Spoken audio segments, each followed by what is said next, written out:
Good evening, everyone, and welcome to the stream. A rather impromptu Final Fantasy XIV stream here, but I thought we'd put it up because I feel like we're reaching the end of the game and all. So let me wait. Give me a second. We have a guest this time with Dustin in the background. Hello, He's not playing the game, but he's just hanging out over here. just So vibing. give me a second to add in his little avatar so that you guys know that he's there too. We just hanging out, just chilling.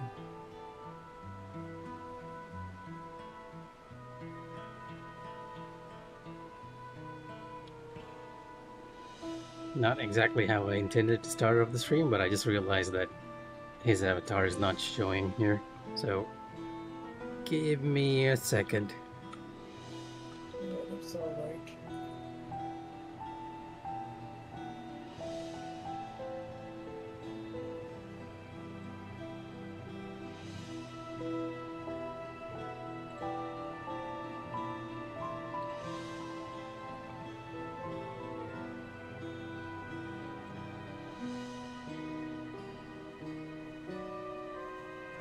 On second thought, never mind. I feel like my Discord password's being weird too. Alright, but just so you guys know, Tosin is in the background. I will fix his avatar for our next stream, because we have a pretty special stream coming up as well. It's still FF based, but here we are. Anyhow, if anyone's joining us, we are continuing the story from level 97, where we kind of reached a very interesting point. Sorry? Rewards and awards. Oh, we have rewards and awards, so that's also one thing worth mentioning, I guess. Oh wait, These are the rewards. is there Yeah. FF rewards? I didn't realize. Yeah.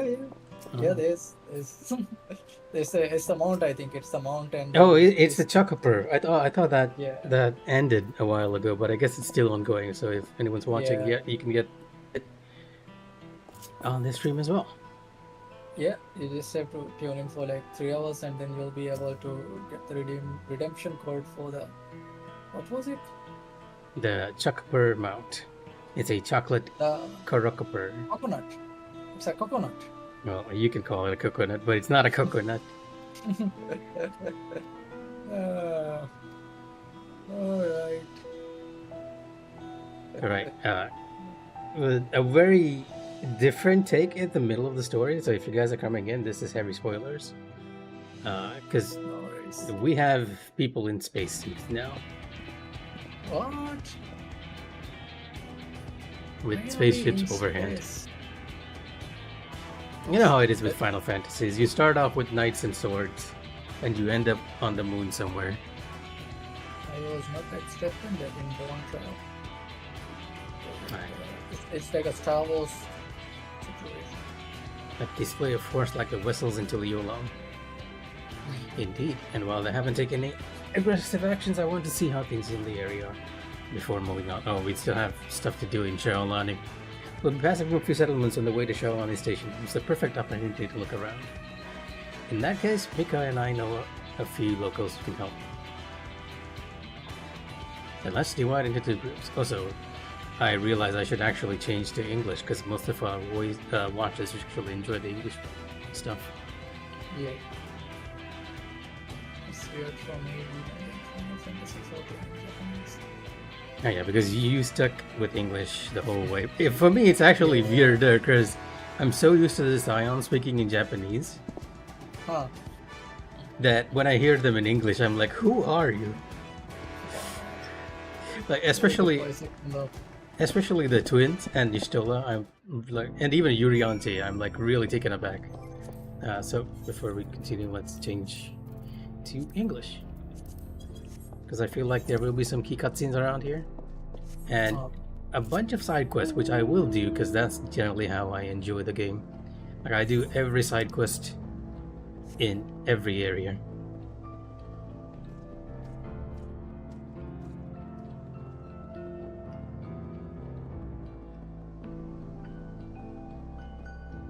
So welcome to our western zone, in case you haven't seen it, Tansin. Oh, I have not seen this. What is this? This is What are you riding? It's always some weird mount with you. It's a Mandragora. It's a giant Sitting on its Mandragora. head. Yep. I mentioned one of the mobile mounts, right? I never showed it to you guys. Wait, come on, let me see. Mobile mounts. A marble. You know the Marlboros in other games? Especially sitting there. Where is it? I always have a hard time finding the marble mount. Oh, okay, this is the mount you guys are gonna get if you're watching and you have everything active. The Chakar Poker is what you're gonna get. There's the guy. Yeah, there he is. Yeah, that's the exact one. I'm having a hard time finding the marble mount. It's here somewhere. I always just can't have a hard time seeing it through this menu. It's very blending in. Is that the one? No, I feel like it shouldn't be here because these are all mounts you get from farming the extremes. That's it. Oh. Seriously, where is it? Okay, let's just go one by one. Already distracted on stream. Trying to find a marble. That's always happens when I'm around. Oh, here we go.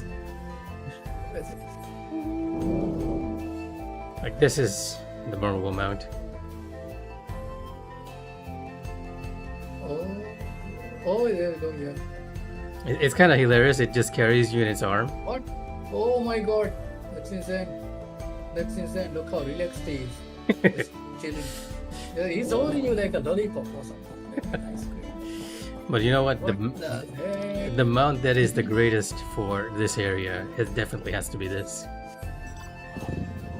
Which one?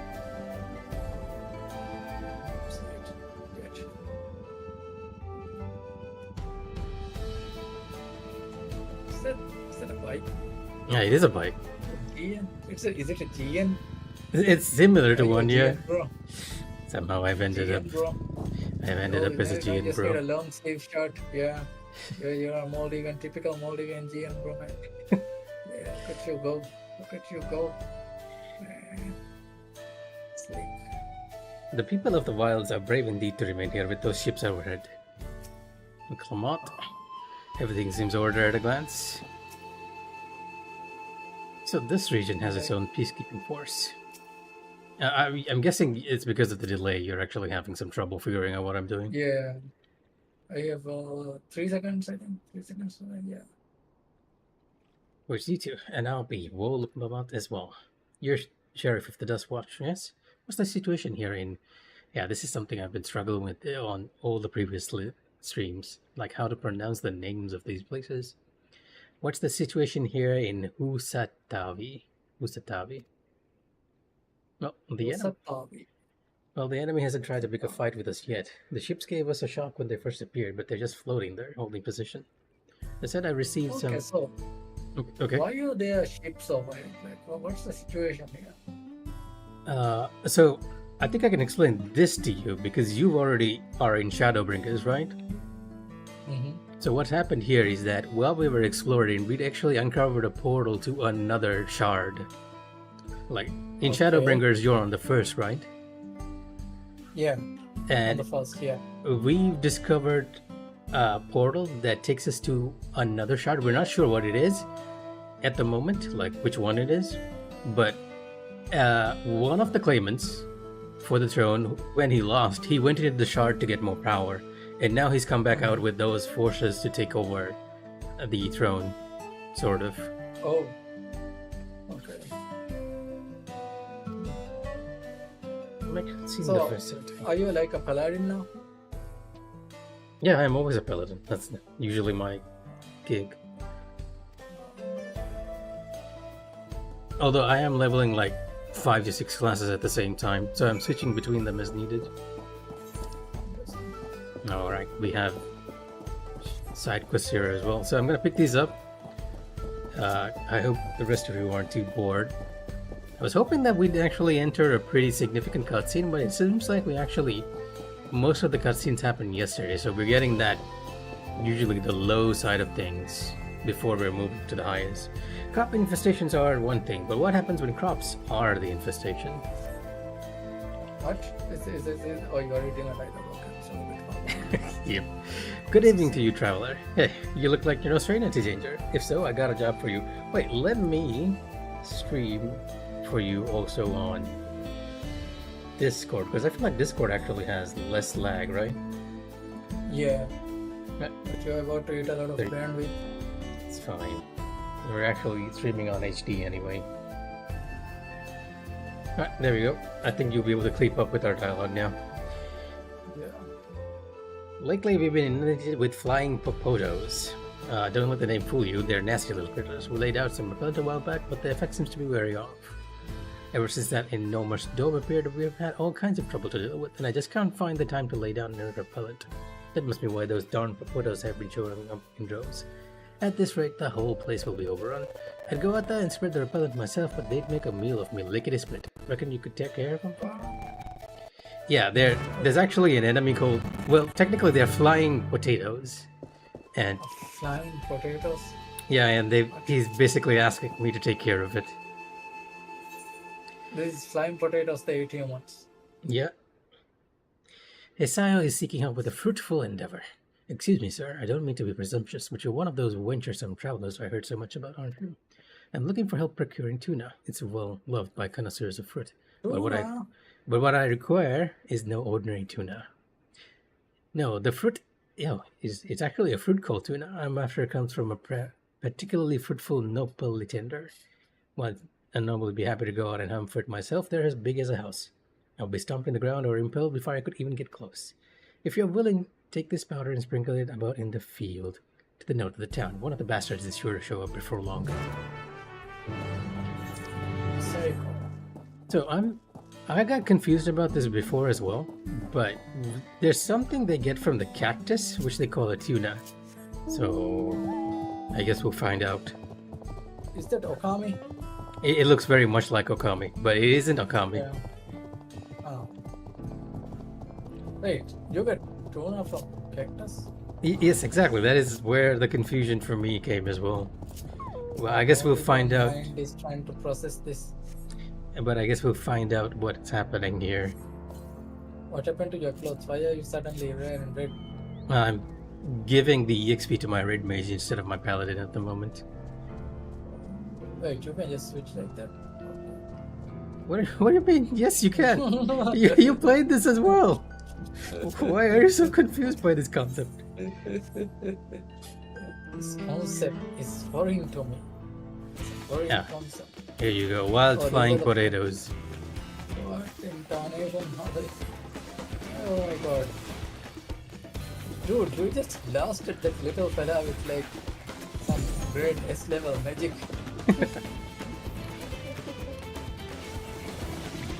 I am a red mage, I gotta be fancy. A bit strong. The last one was a bit strong. But yeah. He's a fruitful cactus. This is... Yeah, I think this is the one where we have to deal with the cactus of the saber tinder. And then I gotta hide and lure it out. Oh. So what's your current level? It's 96 on the red mage.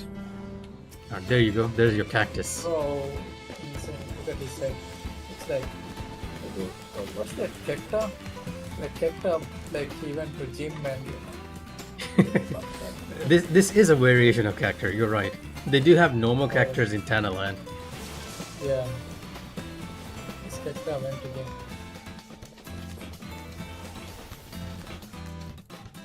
I guess I gotta kill this one. It's just a kill quest. For the second, you know, I need to see this.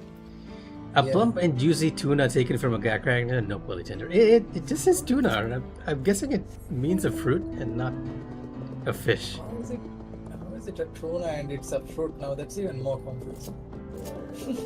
Tuna, it's a fish. You don't ask the logic behind these things. My logical mind is unable to comprehend. What is it? An Ariman? Yeah, this is an Ariman you get from one of the Halloween quests. Insane. That's really cool. It's even wearing a little cap. I think you should have a normal.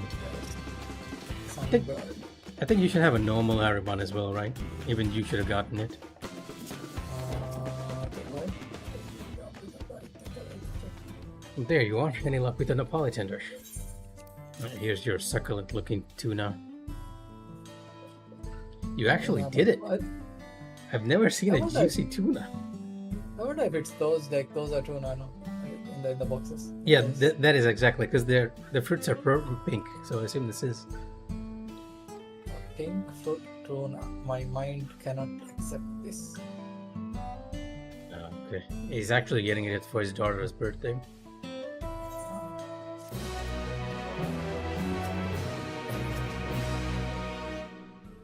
All done.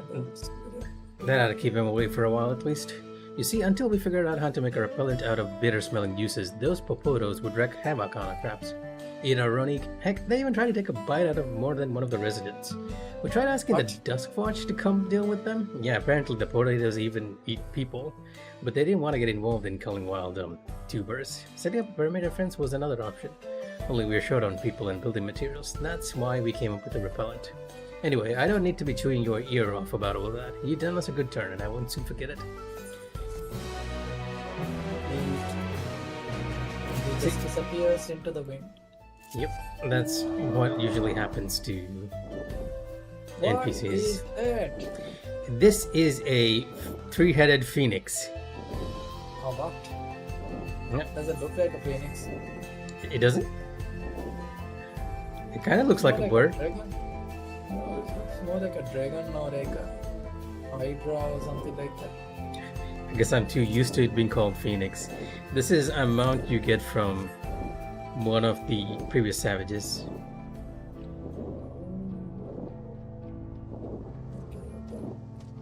What is that? Oh yeah, looking guys. you're gonna love this. You know how there in the west there's like tumbleweed? These are tumble claws. Those are adorable looking guys. You know, I kind of don't want to deal with them. I know there's a side quest here, that's why I'm heading over here. I like doing all the side quests. Yeah. The good thing about it is that most of the side quests have some humor to them, but they also give you like equipment that's, if you're doing side quests, you're gonna get a bunch of equipment that's relevant for the level. Oh. And there are some very, very interesting side quests that gives you an idea of the lore behind the area. Waiting one's turn. After keeping merchants waiting to pass through, Hoppo now finds himself doing the waiting. The number's up. They should be here by now. Say, you wouldn't happen to be on your way to there I go. I get caught up with this one again. Husatavi, would you? I've been charged with overseeing inspection of goods passing through to Tuliolo, and according to a list, we have 2 merchants who have yet to claim their wares. Considering the present state of Tuliolo, not to mention the sheer volume of goods they're meant to transport, we offered them numbered vouchers and directed the pair to a saloon in Husatavi to wait while we carry out inspection. I would be most grateful if we could speak with the saloon keeper and Nika Tenhei to find these merchants. Fine, I'll speak with them. How do you like summon a different mount each time? Oh, there's actually a button. See that green button over there? Yeah. This button is called a mount roulette. It randomly summons one mount from your collection. Oh. I mean, you can use it as well. It's under actions and traits and in general. Like, it's right here. You can even do the same for minions too. Oh, that's pretty cool. Oh, and I think you're confused because you can actually assign classes to your hotbar. That's how I'm actually changing so quickly. How? Show me. Like right now, I just go to character, go to gear list, and then right click. In your case, I will right click, and then just set it to hotbar. Oh. That's why cool. I'm actually changing so quickly. Oh, nice. I think I'll also like work on my hotbar. This looks more like more easier. Right, here's Nikat anyway. Merchants waiting for inspection? Oh yes, I know who you mean. One is a younger Hatsero, fellow with long red hair. You'll find him upstairs, hopefully not too deep in his cups. The other is a Jabral Jekyll in green. Said something about seeking inspiration and went out back. I believe Hatsero is what they call the Mikote around here. Jabral? Yeah. Really? So it's a different name for like each region, right? Yeah. Yeah. Okay. Yeah, he is a Mikote. And I think Jabra is Vieira. I'm actually not sure about that one. You want to join me, but this cup's mine. Ooh, I actually have to head out a bit, so yeah. Yeah, no worries. Alright, guys. See ya. Well, take care, Delcy. Yep. Inspection? I guess I overdid it with food and mezcal. I was awful kind of them sending you here, though. I'm suddenly glad I paid the little advance. Well, I'd better be off. Right, now that the scene is no longer with us, let me stop streaming to Discord.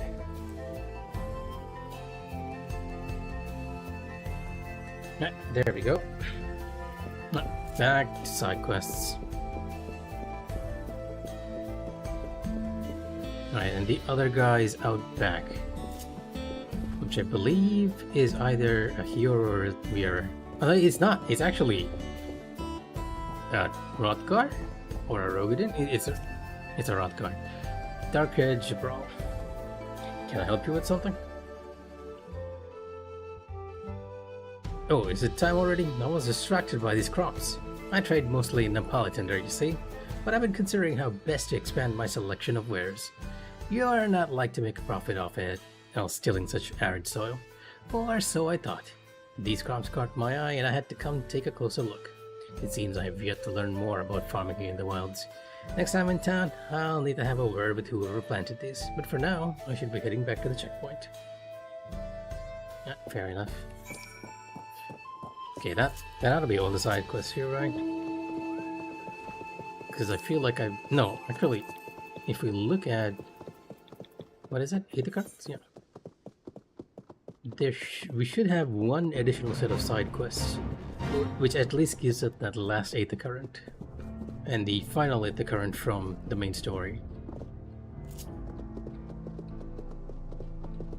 So I should probably shift to Paladin, assuming that I don't overlevel. And I need to be at least 97 in case the quest, the MSQ, suddenly hits 97. The merchant's passed through Tuliolal not long ago. Of course, it will be a while before they reach the other side of Zolgor, the Boundless. It was originally built by the Yakhui, the soul bridge connecting Jakteral and Jokteral. Travelers such as yourself are free to cross as you please, so long as you carry a permit. It's when they mean to cross encumbered with wagons upon wagons of goods and supplies that things become complicated. Too many at once, and soon no one is able to cross at all. Our present solution is to impose a tax commensurate with the size of the cargo, and because of the time required to inspect said cargo, we occasionally send them to Usatawi to wait. Given the present state of Tuliolal after the attack, I'm afraid they've been made to wait for far longer than usual. Sending travelers such as yourself to call them back here is the least we can do for putting them through this hassle. Speaking of which, here, for your troubles.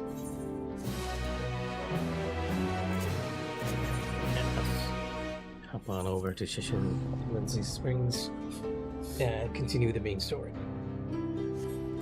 I should have started a bit earlier today. I feel like there's a lot of interesting stuff that's about to happen, but if we get caught up in the side quests, it will all be more or less for naught.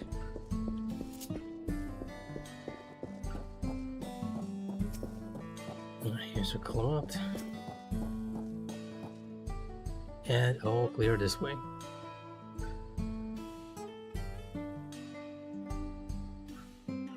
Mechanical soldiers don't seem to be in this area.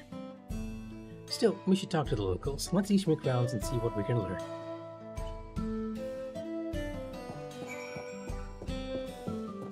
You can actually see the dome now from the skyline, which is an interesting change to the scenery, because I'm not exactly a fan of this area. It doesn't feel as fleshed out as the rest.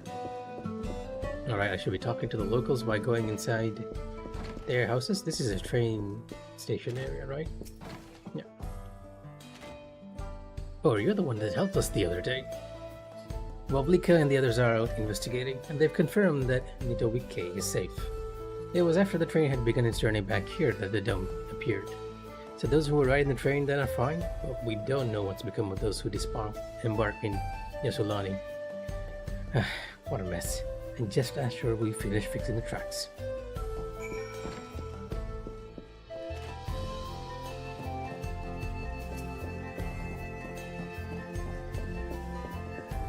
Oh, this is one of those soldiers.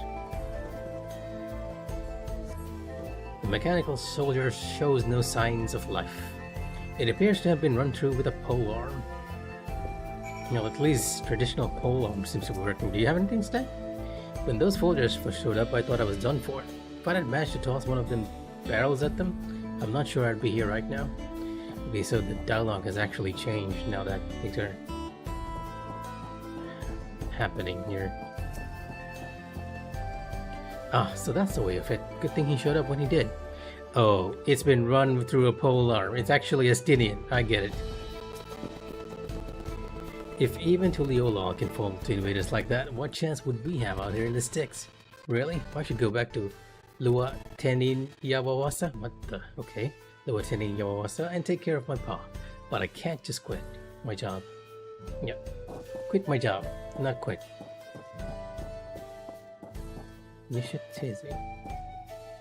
It's awful what's happening to Tuliolol. I've been saving for a good time in Husatawi, but I've donated everything I can to the relief effort. Good on you. Okay, Yare, what do you have to say? Mika, you came. As you can see, we're doing alright. After those ships appeared in the sky, soldiers clad in white showed up and surrounded the town. But to our surprise and relief, a traveler came along and dealt with them all in a flash. Yeah, it's definitely a Stinian. I'll never forget the way he soared through the air, spear in hand. Shame I never had the chance to ask his name. We're all safe thanks to him, but I can't say the same for those in Jasolani. We hadn't heard from anyone here. I hope Namika is well. Oh, I feel like... Okay, Namika might actually die in this situation.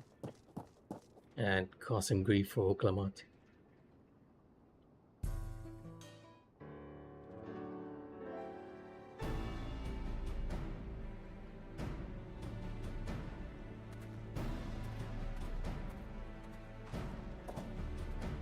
Well, we'll talk to the townspeople.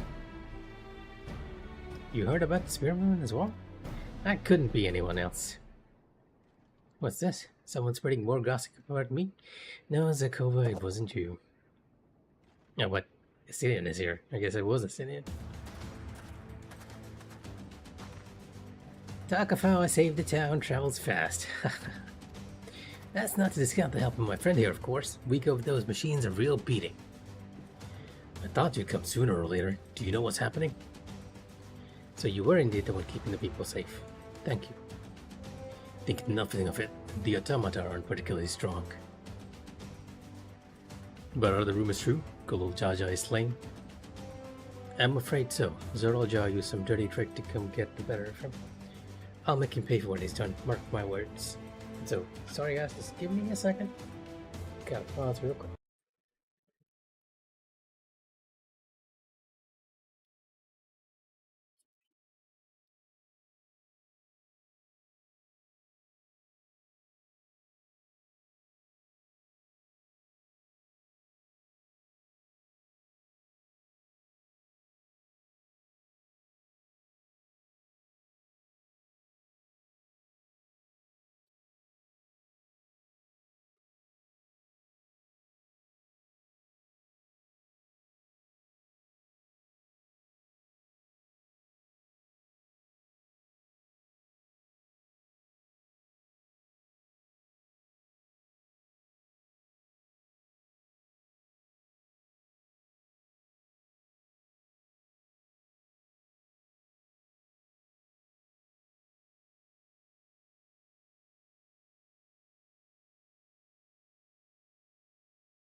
And back. Oh, sorry about that. The virtues of living in an apartment. You can never tell who's knocking on the door without checking on it. Anyhow, back to this. We'll make him pay for what he's done. Mark my words.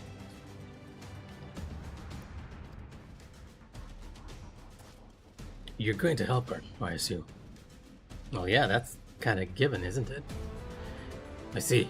With your continent, you won't lack for strength, in which case I will remain in Shalani and keep an eye on things. Assyrian's voice is no way that low. That helps us more than you know. I'll send word to my brother before we set off. If you find yourself in trouble, don't hesitate to contact Kwana. Kwana? Brother? Wait a second, you're the Woe of Resolve! I am. And you're Zakoa, right? I'll be counting on you to keep everyone here safe. Absolutely. If more of those Halloween show up, I'll send them packing. I'm the fastest gun in Shalani, after all. Mika can attest to that. Indeed. Glad to hear it. We have Shalani, we leave with Shalani in your capable hands. Let's get patrolling right away. Yeah, Zakova reminds me, maybe because his name starts with a Z, he reminds me of Zoe so much. Stay safe out there, and don't do anything reckless. Oh, wasted words, huh? Just do what comes naturally.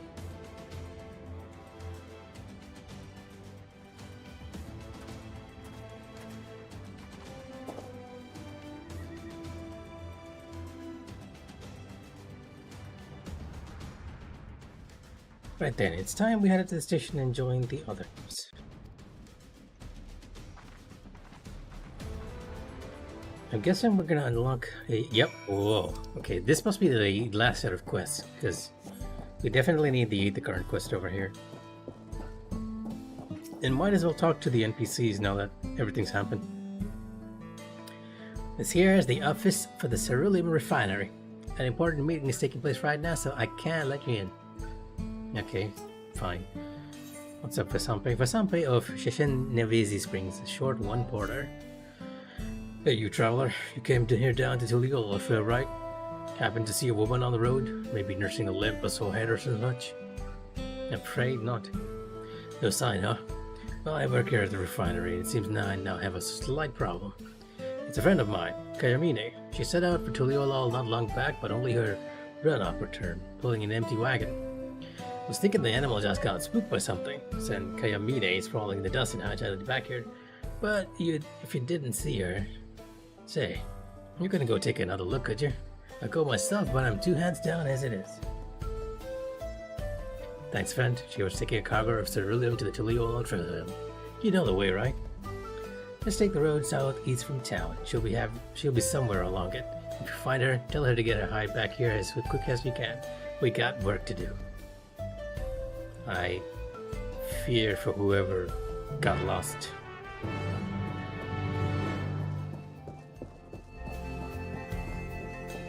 Wait, that is not where we should be going. Refinery engineer. Little rollout here in the back screens. If the townsfolk's entrepreneurial spirit could be bottled and sold, they would surely make a fortune. You're not from Tyrol, are you? I have a feeling your boldy experience will come in handy. As you may have noticed, we produce a lot of ceruleum here. But did you know that the resin that comes as a byproduct can be used to make carbon fiber? From what I hear, output woven from the stuff are all the rage over in Ilzabard. Hoping to keep up with the latest trends, we made some of this fiber ourselves and even made a set of work clothes from it. I was hoping you could act as our model. Once you're all dressed up, I'd like you to get the opinion of the Pelu Cloak mission down at the station and find out if there's money to be made from such a design. Just let me know when you're ready. That is... okay, I guess it makes sense, like petroleum's byproducts can be used that way. Alright, then let's get you dressed. Bear in mind it's something of a prototype, so don't worry if it looks a little rough around the edges. Okay. Not exactly what I was expecting, but fine. Speak with the Pelu merchant. He should be somewhere... He said he was down at the station. The question is, where exactly is he?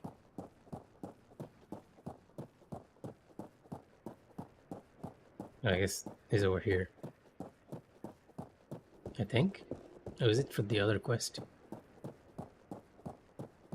Oh, yeah, he's over here. Pelu Cloth Merchant. Can I help you? Carbon fiber cloth, you say? Originally developed by the Garleans, as I understand. And your garb is made from the same material. I see. It certainly looks very appealing, but there are more important factors to consider, namely durability and flexibility. Would you be so kind as to dance for me?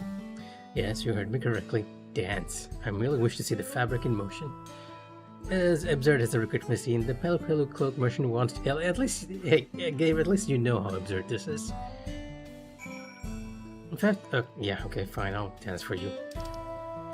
The funny part is, being in adults, and I'll be doing it like very begrudgingly, just tapping my feet.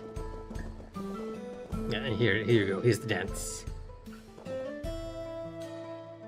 Very good. Robust enough to withstand such vigorous flailing, it's sufficiently flexible to maximize ease of your movement. There was, however, one glaring flaw. The cloth appears to be susceptible to fraying, which could cause irritation when coming into contact with the skin. Even so, I imagine this material has its uses, provided such uses are carefully selected. Should it become possible to mass-produce the fiber, there is a high chance of similar wares turning a profit. Please pass on my regards to the designer and tell them I would be willing to discuss this venture further. Well, looks like the refinery engineer actually got his wish, sort of. While we're at it, let's go pick up this side quest over here as well.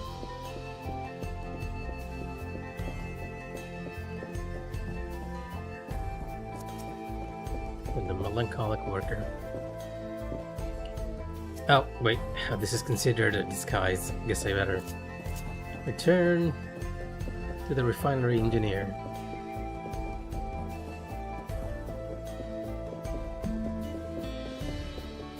Surprisingly, even though I kind of don't like this area, I do enjoy its music a lot, especially the town theme.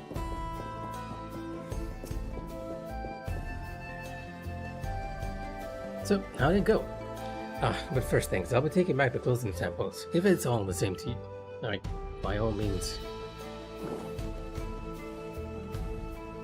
But the merchant was interested in a further venture. He mentioned mass production, did he? As things stand, we'd have to make each item by hand, which is not only inefficient, but it means we'd need to charge a higher price. We'll need to look into simplifying the process. Come to think of it, we already rely on machines for all kind of things, so why not this too? Of course, that would require huge investment, but you'd have to spend money to make money, just like the railroad company did. Maybe we should take a leaf out of their book. I wonder if they'd be willing to invest in our enterprise. No harm in asking, I suppose. Oh, and thanks for your help, by the way.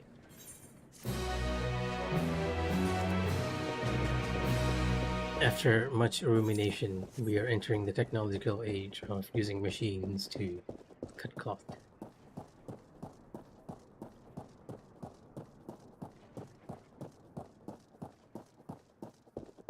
Another quest around here somewhere. Is it inside the building? Or somebody behind the bush? Amiable worker. Though cerulean technology is all the rage, some dream of simpler times. Well, look at you, bold as brass and twice as tough, I'd wager. Maybe you can help me out? See, I moved here a few years ago to get into the cerulean business, but before that I worked as a miner over in Tonaten-Javi. Back then I had my favorite pickaxe with the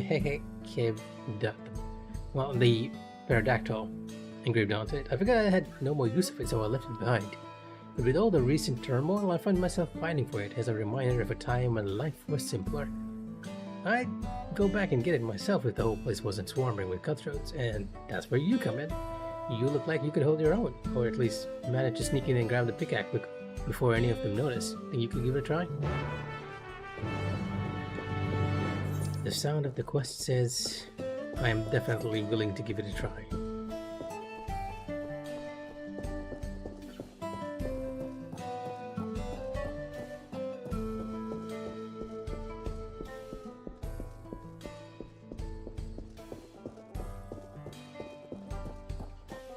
Alright, back to the melancholic worker. We actually left you behind, didn't we? Your help is required in a rather sensitive undertaking. Say there, traveler, did you come from Eorzea by any chance? Just as I thought. If it's not too much to ask, I could use your help. Truth is, I'm about to go pay my respects at my friend's grave, but I think he'd appreciate having someone from rewards here giving a little prayer. It's not far from here, in a little cemetery on the outskirts of town. I'll wait for you there, and I promise I won't keep you long. Usually, when someone asks us to go to an isolated area, it means trouble. In this case, I am not sure.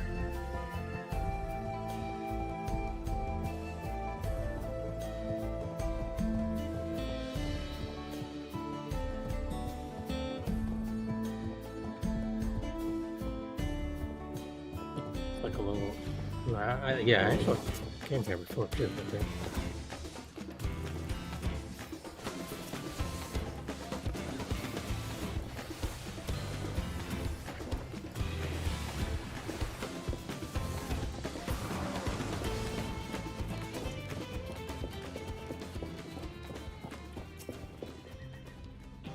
Glad you could make it, truly. This here cemetery is a resting place of all kinds of folk. Those born and raised nearby are buried alongside those that came from far and wide.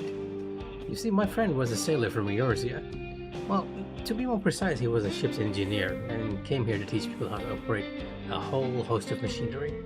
But even with proper training, it's a dangerous line of work, and he was killed in an accident. As you can imagine, we don't get a lot of folks from Eorzea here, and it would mean the world to me if someone from his homeland could offer him a prayer. What do you say?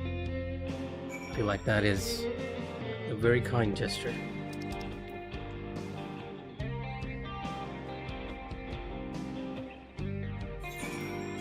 Sorry. So that's the way Eorzeans honor their dead. Simple but beautiful. To tell the truth, I wanted to see it firsthand and learn how to do it myself. That's part of the reason why I wanted to bring you here. Oh, okay, fair enough. I'm very grateful for you to share this custom with me. But from now on, whenever I come to offer my prayers, I'll remember what you have shown me.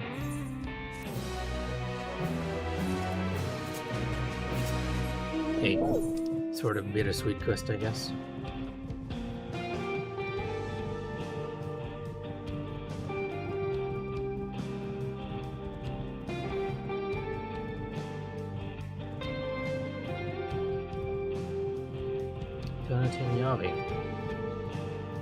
Town has seen better days.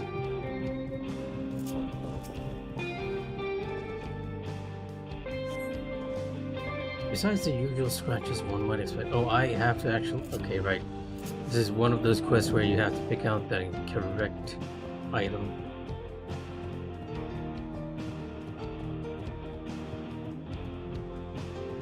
No polytender pickaxe. That's the wrong one. We're looking for one with a Yehekeya. Yehekeya.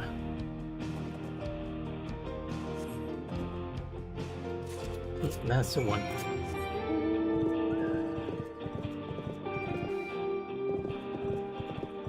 I do believe we have one more quest over by the fate.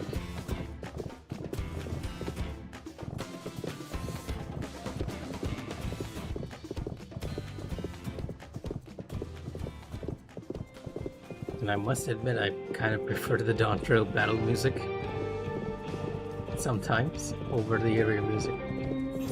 Hey, is this a boss fight? Flame Drinker. Oh, it's only 21 seconds. Unfortunate.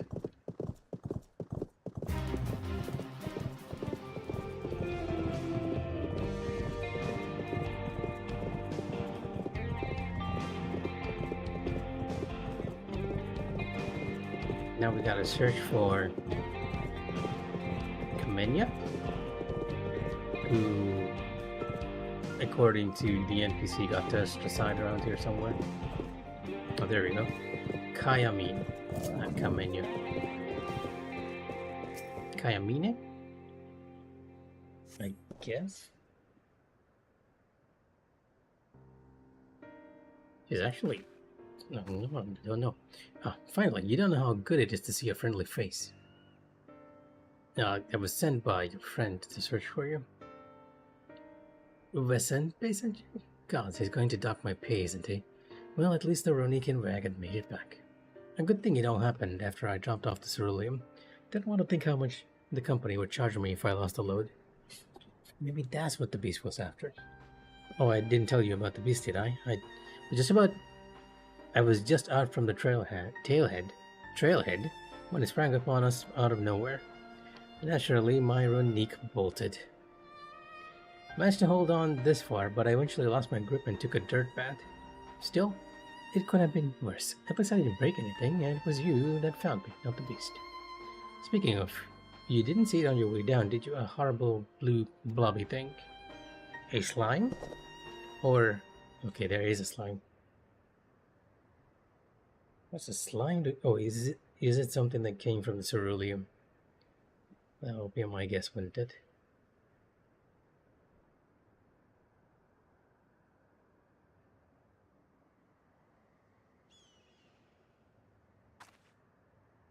Just like that. Oh god, it's the beast. It's found me. I don't think it's really interested. This looks like one of those mimic things. It was a lot more aggressive down by the trailhead. I swear. Why isn't it attacking? Because it probably takes the form of something nearby. Yeah, I guess it took one look at you and lost its appetite. This is definitely a continuing quest. Thanks, partner. I've lived my whole life, and I've never seen anything like that blue blob before. But others have. I heard about them from my fellow trappers. Like ceruleum with skin, they said. Started showing their ugly faces a few years back, rolling around by the wells. They reported to the foreman, but they weren't interested. The way they considered, so long as we still got all our limbs attached, the blobs aren't a threat. But they didn't better change their minds about that now. If it's not enough that one of their best employees could have been killed, they could have lost a wagon load of ceruleum. Say, Mika, would you come back to the company offices with me? They can't wait it away easily if both of us are telling the same story. Yeah, I feel like we should be doing that. Thank you kindly. Come on then, let's head back to Shenenigans Springs. Shenenigans Springs. Shenenigans Springs. Long order. Let's just teleport back. Save some time. This definitely has to be one of those quests that actually continue on. I can't imagine it not, with the way we just left that blob alone.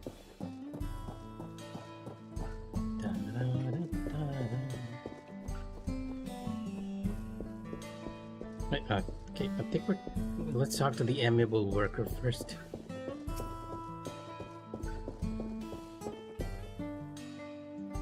Any luck finding my pickaxe? It bears an engraving of a mighty Keyao, wings spread to the multitude of scratches, though the multitude of scratches wrought through wear and tear obscure the image somewhat. Well, I'll be damned, that's it. Of course, now that mining's a thing of the past, I don't think I'd ever need this thing again. But then I realized there might be a way to use the skill I learned as a miner in the ceruleum industry.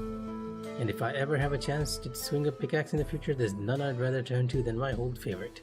Thanks for sticking your neck out and bringing it back to me.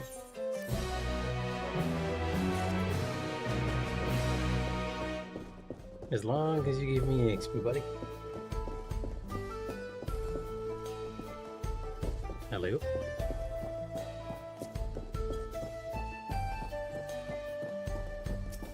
Let's talk to Kayamine, because I feel like there's a continuation to this. Home at last.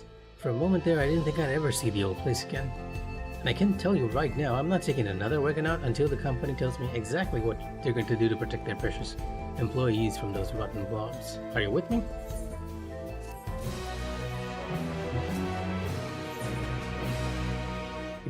Press the danger posed by the blue blobs upon company management.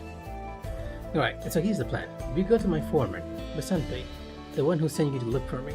We tell him everything we know about the blue blob, how he ambushed my wagon and tried its darnest to get me in his gullet. Oh. And how the mirror and that's actually not true, but let's go talk to Basanpe. I'll head over to the offices and drag Basanpe from his desk. Come and join us as soon as you can.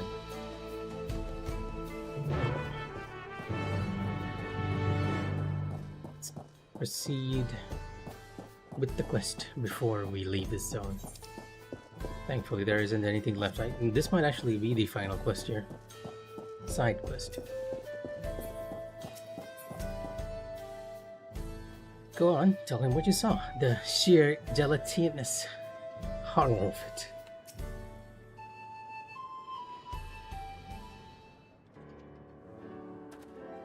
Ah, Traveler, thanks for finding Karamini and bringing her back safe.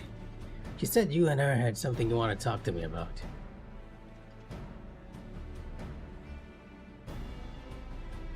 That's right. I was on my way back from Tuliol trailhead when I was set upon by a thrice-damned demon. If it hadn't been for Mika here, I'd been drowning in the devil's chili's belly right now. Okay. I know it's a serious situation, but I find this slightly humorous.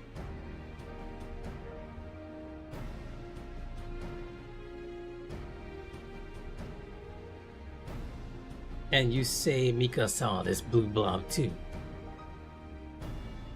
He did, and he's not the only one. Plenty of other trappers have seen them too, prowling around by the wells and the wagons, even some of the engineers servicing the rigs. You see the connection, don't you? They're nosing around anything and anyone that smells of ceruleum. Maybe they're attracted to it. Maybe that's why they're attracted to me. Maybe. But if they are, and they're aggressive like you say, then there's a threat to our workers we can't ignore. Still, there's something about all this that doesn't hold water. What do you mean? I've heard of these things too, the blue blobs. Been keeping track of the sightings, even made a map of them. And do you know where I found? Most of the sightings have been around Shaolani Station. Not a single one near the mall of Sanshaya. You know the mall, right? The pits of ceruleum in the rigs, the ones that are always catching light. It's the sunlight that sets them off, you know. They burn themselves out occasionally, but the next clear day they comes around, they're all aflame again. What I'm saying is that the whole place stinks of ceruleum. So how come there's never been a sighting there, even with all the wagons taking the trail straight through it?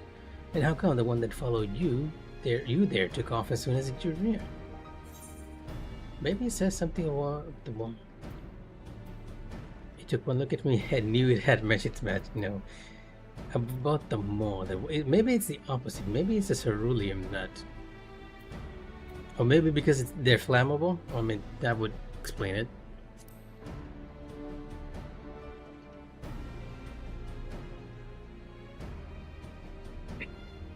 That's what I was thinking. Thought it might be the fire, but they don't... Oh, okay. So it's not the fire. No, there's gotta be something else. Kayamine, I want you to look into this. Go back to the mall and see if you can figure out what might be keeping them away. You go up around these parts, right? Perhaps the folk in your old stomping grounds may know something we don't. And be more inclined to share it with one of their own than with an outsider.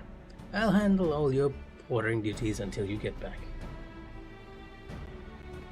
You know what the overseer's like? Keep his purse strings tight. Unless we can prove these things really are attracted to ceruleum and the attack on you wasn't just a freak coincidence, he's never going to stump up the guild to guard every convoy. Yeah, he has a point. Understood. I'll get you all the proof you need. I promise. Do you mind going with her? Don't worry, I'm not my boss. I can spare you an escort fee. The blobs might not like the mob very much, but they seem to have taken a liking to her. Interesting. Thank you kindly, and take care out there. Come on then, Mika. Back to the mall. Okay, so what is exactly is... Usually the Aether Current quests are pretty interesting. Although in this case the interest is being brought about the fact that we're attracting slimes that are not attracted to oil or petroleum, or ceruleum in this case.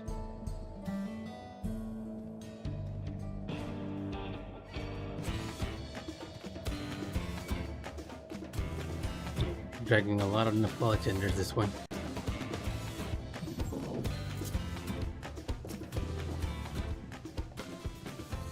Do you know, I think this is the closest I've ever been to one of these pits. My grandma always told me never to go near the mall. She said that if I burned myself to crisp, I'd only have myself to blame. But duty calls. I'll have a look around this pit. You take the one across the way. It's just under the rig. That's for what we're looking for? Well, I suppose we'll know it when we find it.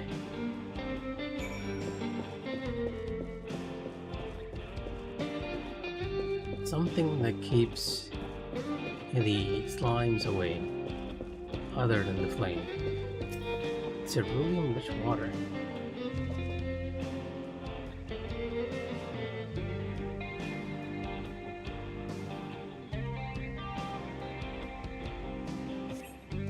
You find a pale, softly glowing crystal at the bottom of the cerulean pool. Return to Kayamini to share your find. Oh, it's not in my inventory.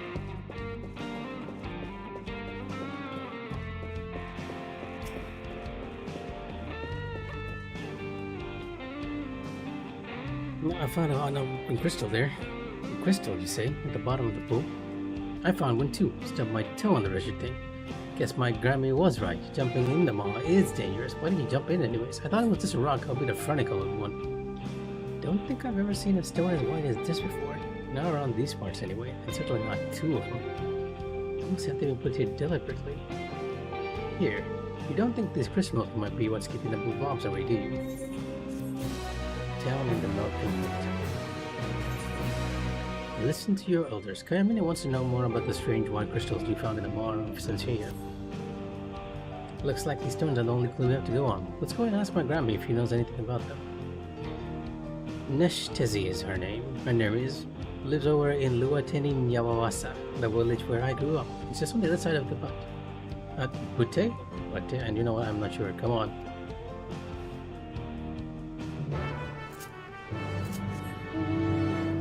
Like we actually have to do a bit of tracking for this quest. There's a part of me that just wants to carry on with the MSQ, but the other part of me kind of dislikes leaving a side quest behind. Even if this is an MMO, I feel like treating it like an RPG. You gotta complete all the quests before you move on out of the area. Neshtezi isn't actually my grandmother, you know. She's one of the village elders who takes her duties more seriously than most. Actually, I think I've met her. She's always out and about keeping an eye on everyone, whether they like it or not. Let's split up and try to find her. You take the right side of the main street, I'll take the left. Okay, maybe if she's an NPC that only appears during this quest, she's not the one I'm looking for. But there is an elder in the middle of this town. Constant Gardener. Old Ma Neshtezi? Sure, I've seen her, and not long since. One of the village kids was playing around the fields, and she didn't take too kindly to it. Chasing up the street there, saying she was going to give him the hiding of his life for damaging the crops. I don't know why I went country there. I feel like this is the place that you shouldn't be country. This ought to be the kid who was running away. Sorry? My ears are still ringing from the chewing out Grammy gave me. I thought I could outrun her, but she was too fast. If you're looking for her, she said she had to call on one of the ladies in the village. Only thing stopping her dragging me home by my hair. The lady's sister lives just up the hill there. She'll be able to show you which house it is.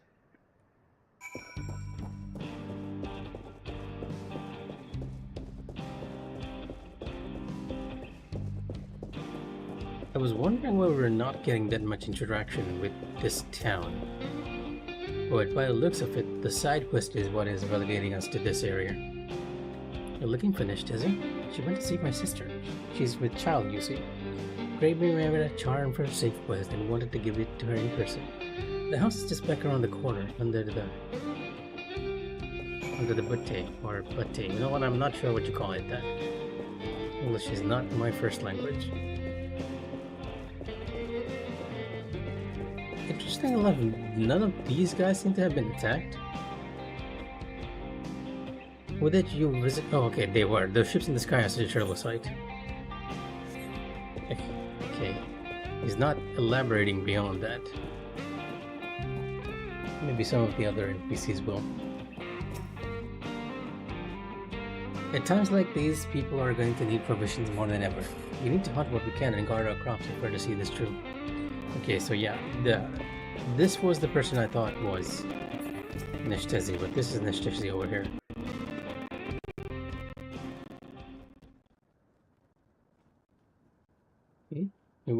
What do you want?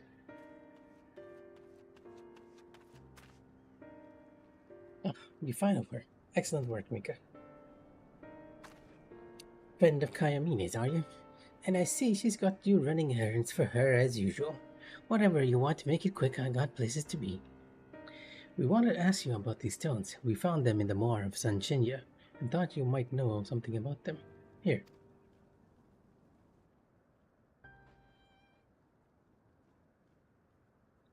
Oh, little girl. Okay.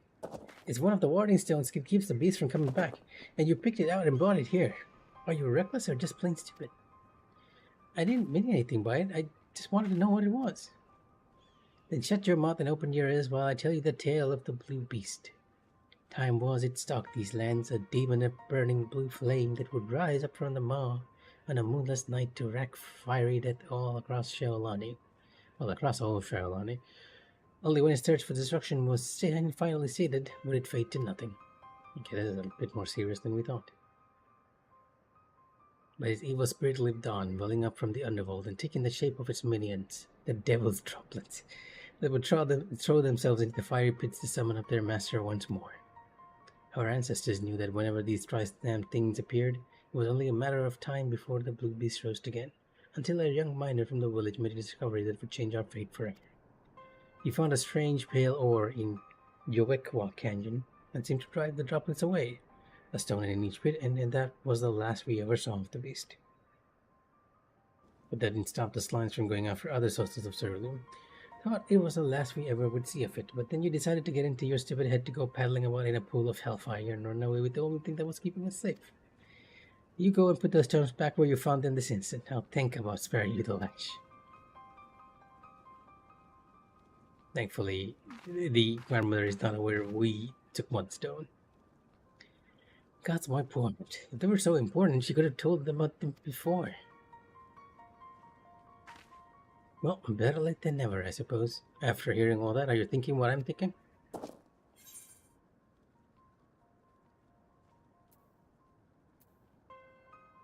Yeah, actually, I'm not sure what you were thinking. But I do believe the stones like these are just what we need to keep the blue blobs away. Right. Assuming the devil's droplets she mentioned are the blue bombs by another name, we can use stones like these to ward them off.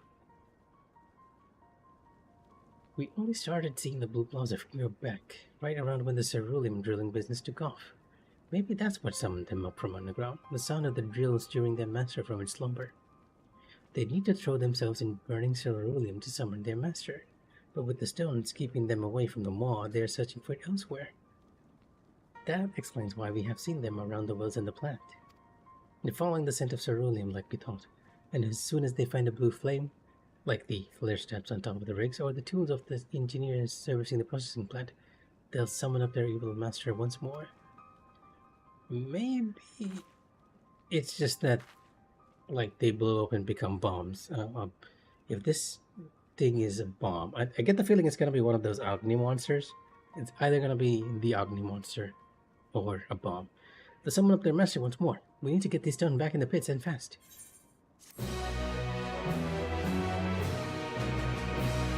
Suitably fast.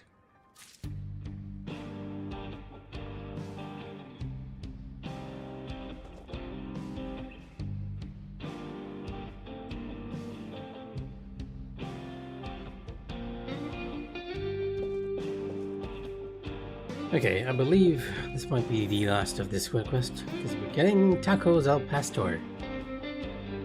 Which, now that I think about it, I don't think I've ever seen a recipe for tacos in the game just yet. First things first, we need to get those crystals back to the mall as quick as we can. Right now, there's nothing stopping the blonde from jumping into those pits and bringing back their master. I'm such a fool. Grandma always told me I'd have to be stupid to go anywhere near the Mara of Sanchaya, and she was right. If anyone gets hurt, it'll all be all my fault. We have to hurry. You're kind of forgetting that I also took out one stone. But alright, let's assume this is all your fault. To be honest, it's most likely we're just gonna beat either the bomb or the Agni back.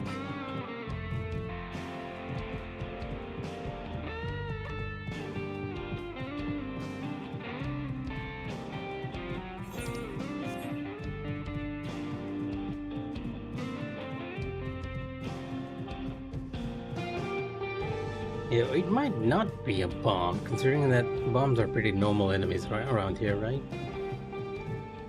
I think. Where's Senpai? No sightings around the mall, I said. She's what I know. Oh, Mika, we came back just in time. I found Senpai being attacked by 3 of those things, but they ran off as soon as I arrived. Must have been the stone in my pocket. They're getting bolder, Mika. We need to do away with them before they can hurt anyone. You go after them, I'll get Senpai back to Springs. Oh, we're actually taking care of the slimes. Not exactly what I was expecting.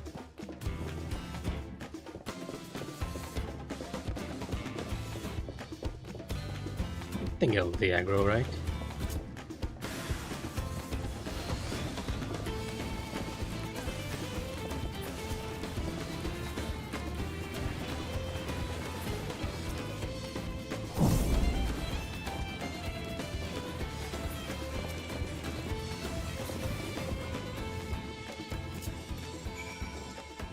The Siluriums.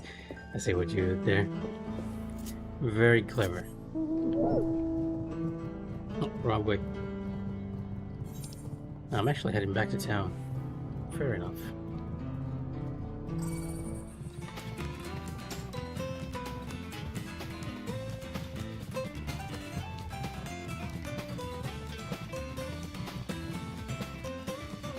A Nepali tender disguising itself in the middle of all those bushes.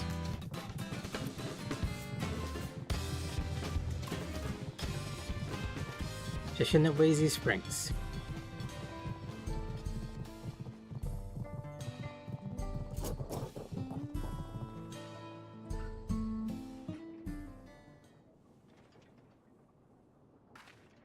You got them? Oh, thank you, Mika.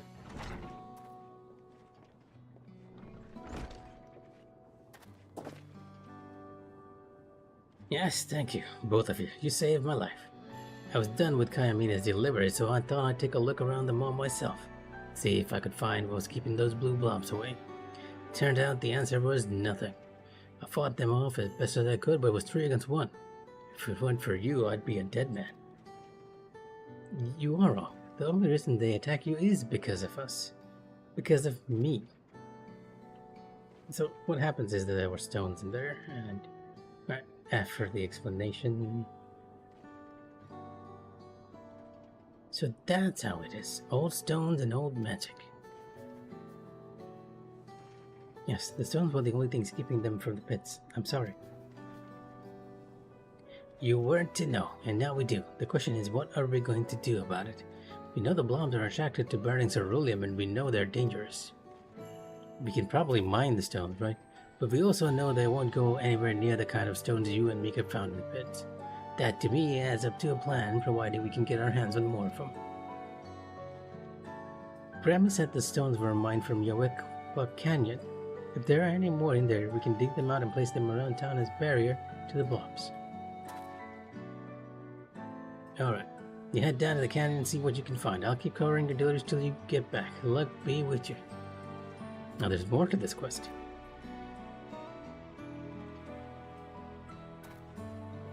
I'm guessing we'll meet the master in that place. Next up, the canyon. If we can find and see more of this stuff, we can finally keep our people safe. Speaking of, I have people don't mind coming with me again. I'm a tapper, not a fighter, and there's a lot of open desert between here and there.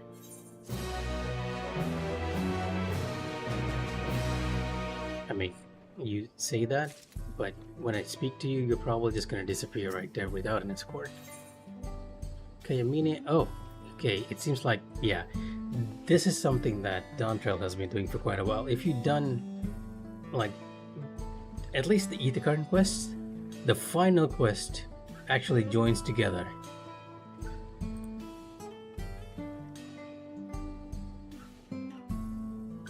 Except, oh, wait, what's happening? Sorry about that. Ah, there you are. Are you ready to go? Yawekwa Cannons to the south of town, near Luateni Yawavasa. You know what? I'm not certain if it's Wawasa or Wavsa. Yeah, Wavsa. Okay. Remember, we're looking for more of that stone we found in the cerulean pits. Understood? Understood. Alright, then let's head out.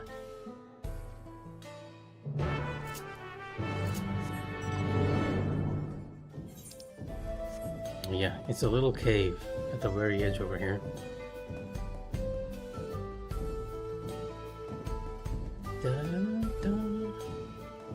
It's very interesting that the bridge actually acts a landmark.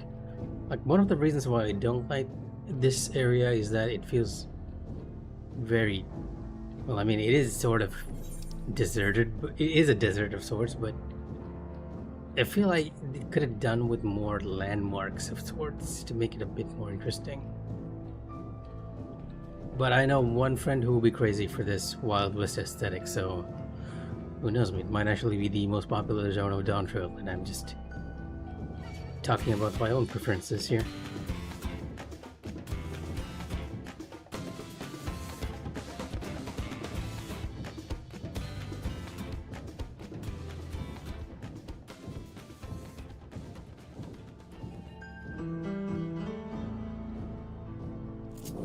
Meaning, the warding stones were a lot paler and more crystalline than the rest of the rocks around here. Let's split up again. Give me a shout if you find anything that looks like the stuff we found in the pits. It's probably in the deepest area of the cave, right? I feel like that was a good thing to assume.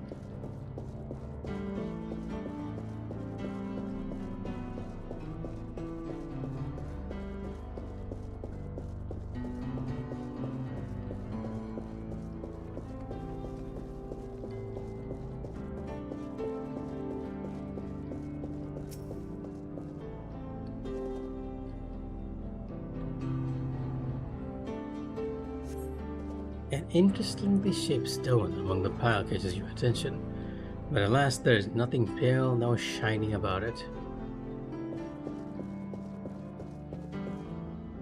Rock seam.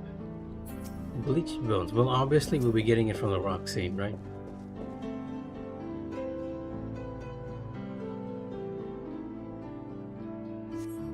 The sandstone wall is made up of layers of hundreds of hues, red, ochre, and gold. Alas, enough is quite the same as the warding stone. Okay, maybe not. I thought... okay, maybe we're actually getting it from bleached bones, which has a weird implication by itself.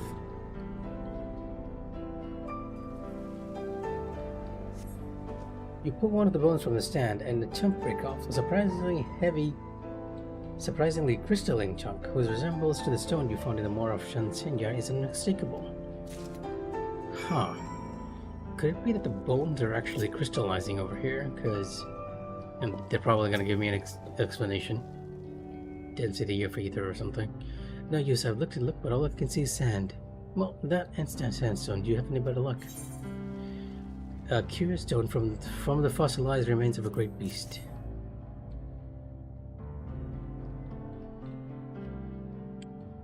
This is it. The same stuff as the warding stone. Where do you find it? This is what the Yehechewa become after they become fossilized. A bone, you say? I remember my grandma telling me something about like that. She said that when an animal dies in the desert and its bones are swallowed by the sand, they take on the aspect of the earth below, gradually turning to stone. But if it's a great beast, a powerful beast, it's the earth that takes on the animal's aspect instead, and the sand around it become imbued with ether. That must be why the blue blobs stay away from the maw of Shenenigans. They can yet sense the beast whose bones those once were, and they're afraid of it. But if we want to keep all our operations safe, we're going to need a lot more stones like this, and that's going to take a lot of digging. If the overseer is not willing to pay for a few guards, I doubt he'd give us the guild to open up a whole new dig site. If it's skill you need, I know someone who might be able to lend you it. Don't look at me, I'm a fighter, not a financier. If it's skill you need, I know someone who might be able to provide. You do? Friends in high places, eh? Suppose you make a lot of them in your line of business, helping folk out as you do. Anyone I know? Well, there's this one guy in the first town in this area.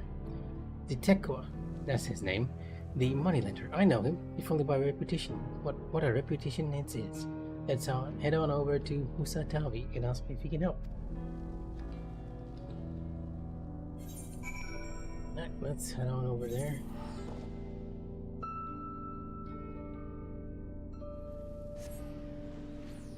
Head on over to Usatawi, which I'm probably butchering the name, I mean. Oh.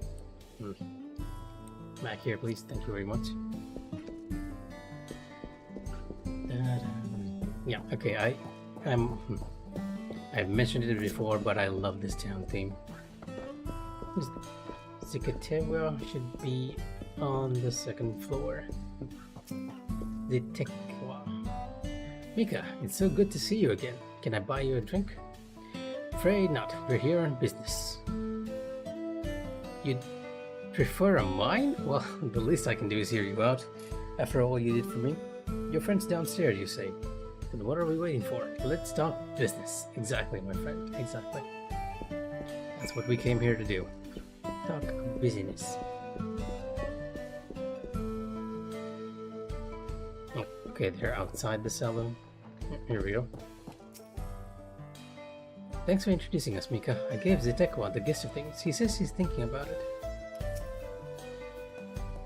So, if I understand the situation correctly, Kayamine here needs to mine fossilized beast bones, where her management's too tight to foot the bill. That is correct. Alright, then let's go have a little talk with this overseer. We'll see if we can come to some arrangement. Really? You don't need to hear anything more? What more is there to hear? If Mika wants for you, that's good enough for me. I owe him a debt and I mean to pay it. Besides, this proposal of yours sounds like it could be a benefit to the whole of the wilds. Thank you. In that case, let's over to the springs right away. You too, Mika. Alright, back to Shenenigans Springs. You know what? I'm never gonna get these names. Impossible.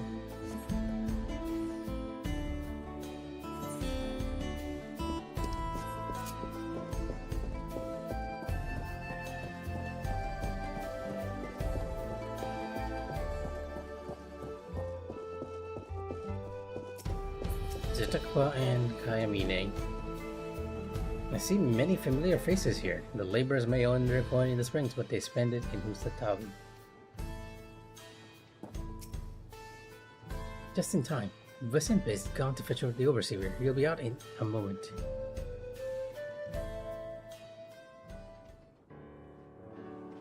Oh, so here's the overseer who's tight with his purse strings.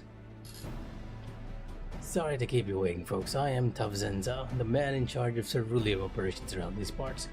I understand you have a proposition for me. Yes, sir, we do. It's about the beasts that have been crawling around the plants. I'm listening. So it seems like the boss.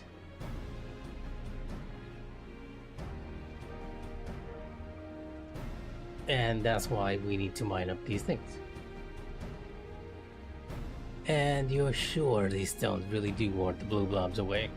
How do we know this old legend you're basing on and everything on isn't just idle talk? They do, sir, I'm sure of it. 3 of the things had recorded until Kayamine showed up holding one of those stones. They were afraid, and not of her.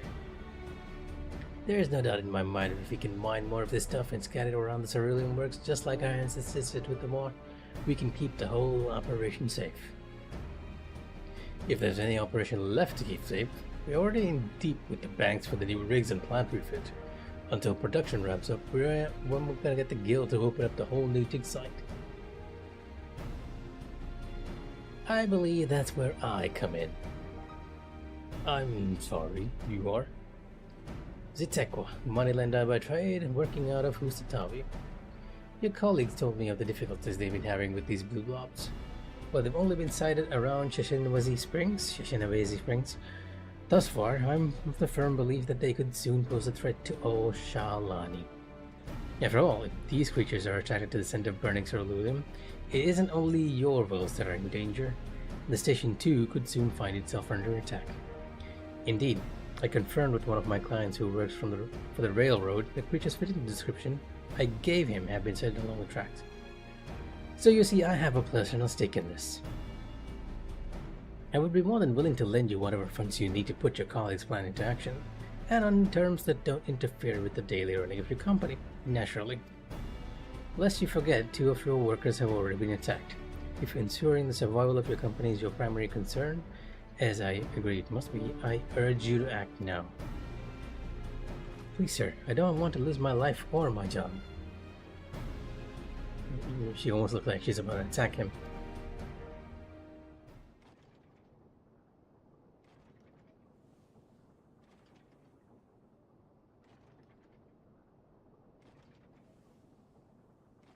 How much do I pay you, Kayamine? Clear isn't anywhere near enough.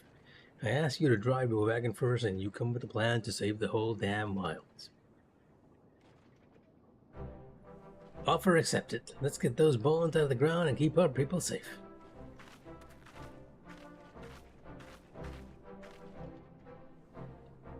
Thank you, sir. You won't regret this. Senpai, Kayamine, you're our porting creature, so I'm putting you in charge of this project. Mr. Zitekwa, if you don't mind stepping inside the office a moment, we can discuss the terms of the loan. Yeah, I'll be seeing you then.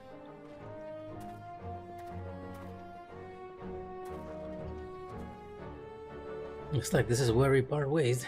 Farewell for now, my friend. This may go some way to repaying the debt I owe you, but I still consider myself to be well in arrears. If there's ever anything else I can do for you, you know where to find me.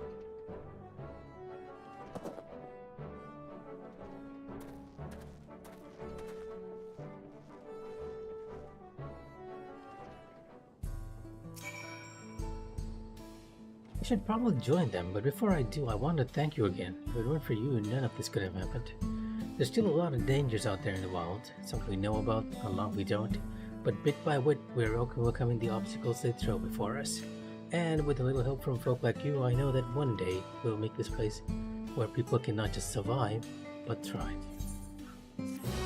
Dig for victory complete.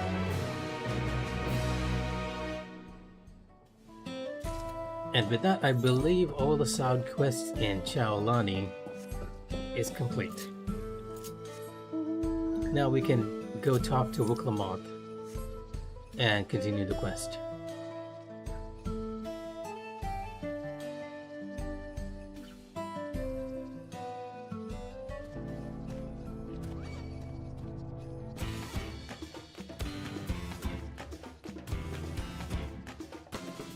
Okay.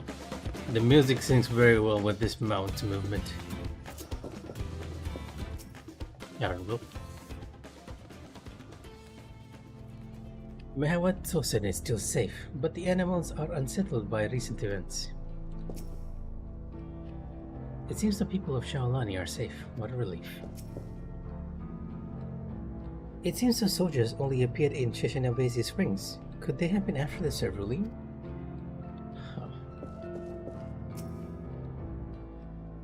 The dome is absolutely massive. What manner of kingdom do you suppose has claimed it with... do you suppose is claimed within its borders? Crime? Raha and I visited the settlements west of here. Thankfully there was no damage or casualties to speak of. I heard from Luklamont that Estinian was here. With him to watch over them, the people of Shaolani will have naught to fear. Alright, Ishtola, what do you have on your mind?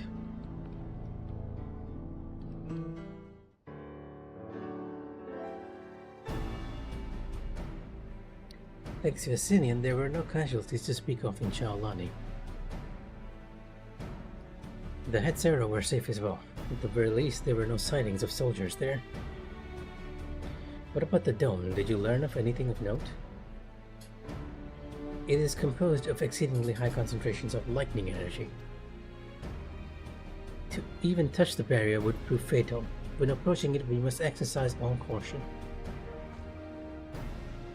Then how are we supposed to get inside it? If Zoraljaw and his army emerge from within, there ought to be an entrance. An entrance, you say? It so happens we might have an inkling of where one is. Shenza and the train crew is here to help.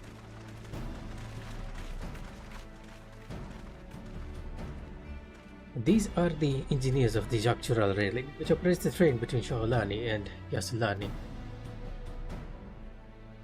When we went over to recover the train, we had ourselves a look at the dome through a telescope.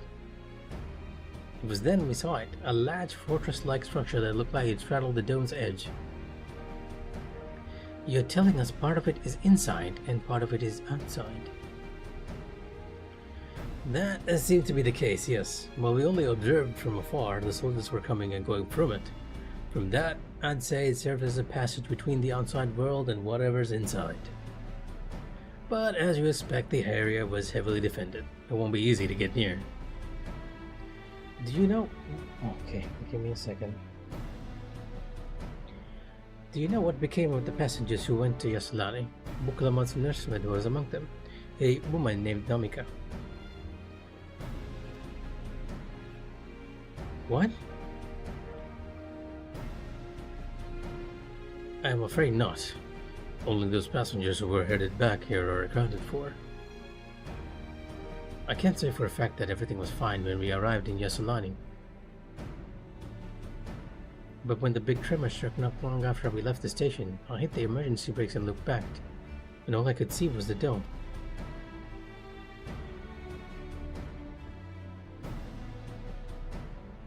What's more, the force sits right on the tracks of all places. What are the odds of that, eh? I guess it gives us a good opportunity to smash the train in it. Assuming this fortress serves as a means to get past it through the dome, we should first determine how we're to reach it undetected. I don't care if we're detected, I say we smash our way inside. Despite how it sounds, I actually gave this some thought. Zoraljar wants me to prove that I'm Farth's worthy successor. If I fail, he'll destroy Tuliolog. By charging in head-on, I make my intentions plain and day, and in so doing keeps his eyes on me. A bold strategy. I like it.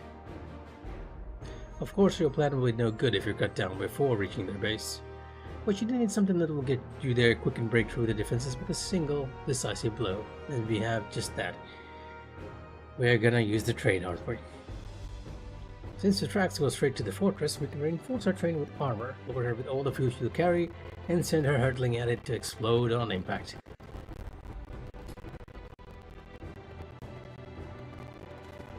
Chief, have you gone insane? You were just saying how relieved you were the train's in one piece, and now you want to turn it into a bomb? The train's not important. Our dreams was to have railroads running from coast to coast, remember? If these invaders have their way, there may not be any more railroads, let alone trains to run on them. Is that what you want?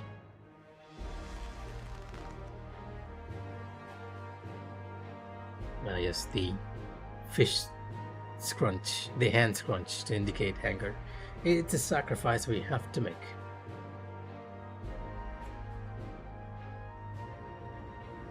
He's a lot brighter over here on the source than he is on the first, and that I can tell you. These good folks are willing to put their lives on the line to get inside the dome and put a stop to all this. The least we can do is help them. But, Chief, listen, no matter how hard things may get, no matter how many times we fall, we can always get back up. As long as we're alive, we can always build another train, so have faith and quit your complaining. But what if we fall really, really hard? There's not getting back up if we're dead.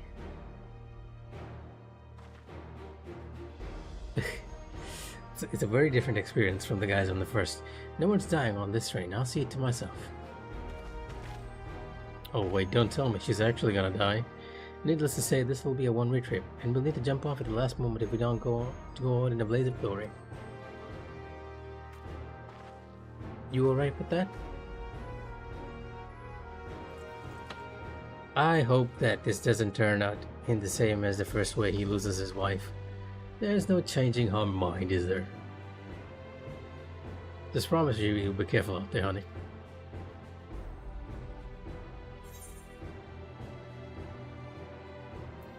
We won't leave you with any sorrows to drown, never fear.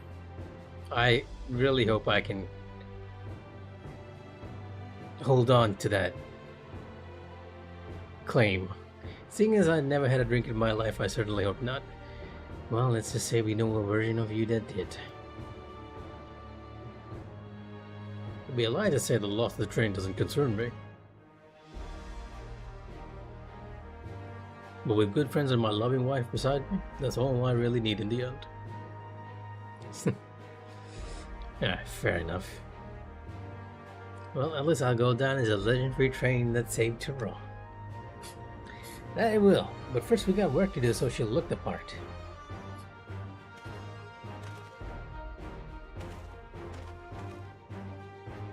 Graham's up to something, isn't he? Or maybe Allison. I don't know much about Magitech, but if there's anything I can do to help, you need but say the word. We'll keep that in mind. If any of you are willing and able to lend a hand, there's work that needs to be done going over at the storehouse. Doing over at the storehouse.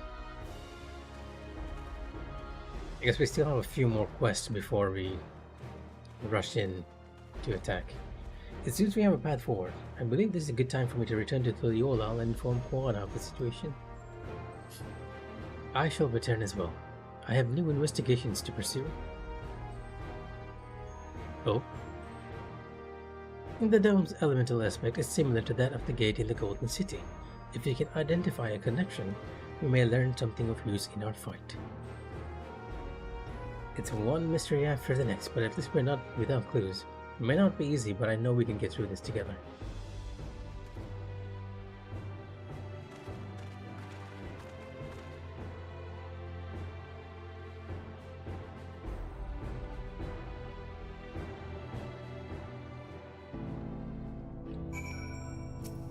Yeah, let's see.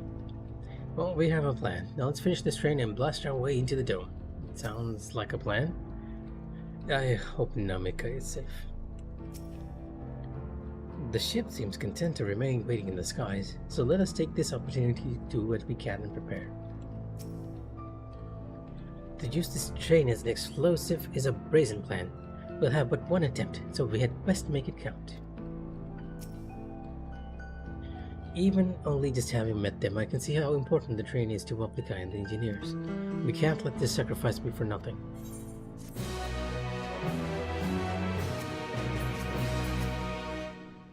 We'll make this plan work. See if we don't. Your plan is set, but Grahantia is not without reservations, putting plans into locomotion.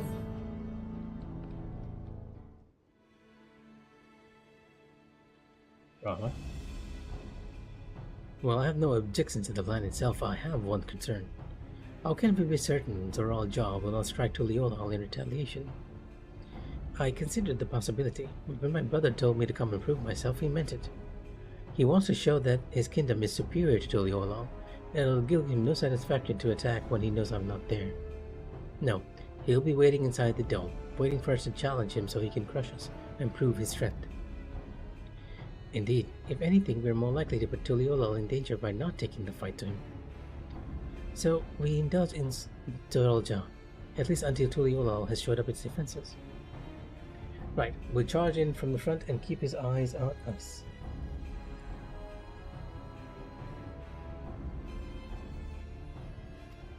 During which time Kuana will find a way to fortify Tuliolal. If you believe this is the best course, then we shall trust in your judgment. I expect there'll be no small amount of enemy resistance, but we'll do all in our power to assist you. Thank you. Well, time is of the essence. Let's go and see what's left to be done for the train. Okay, so we have a few... I guess that makes sense. The final quest of this area ought to be the one that gives me the 8th current. So we still probably have a few more quests until probably a dungeon is being unlocked, I'm guessing. Everyone's hard to work in the train. I can't wait to see how it turns out. Looks like work is getting underway. We'll finish in no time at all. So what can we do to help? No need to hold back. As I understand it, the two of you met your fair share of craftsmen during the Rite of Succession. Would you happen to know if you would be willing to come and help us complete the modifications to the train? Of course. What sort of craftsmen did you have in mind? Let's see now.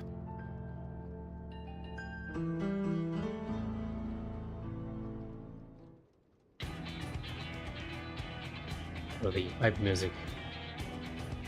That's my greatest concern, is keeping the train safe from enemy attacks.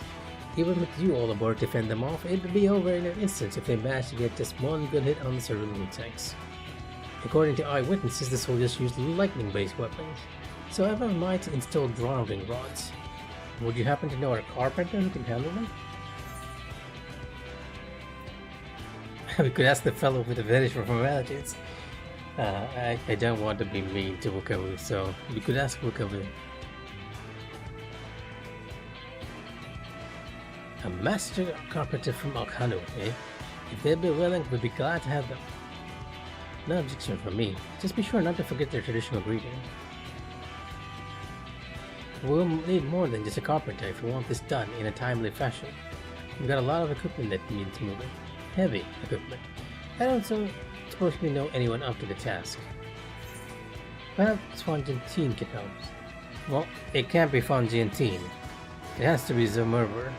Because Fonjantine's an Ellison, and I doubt a crafter. I don't think he can help on this end. So it's gotta be Zomurver.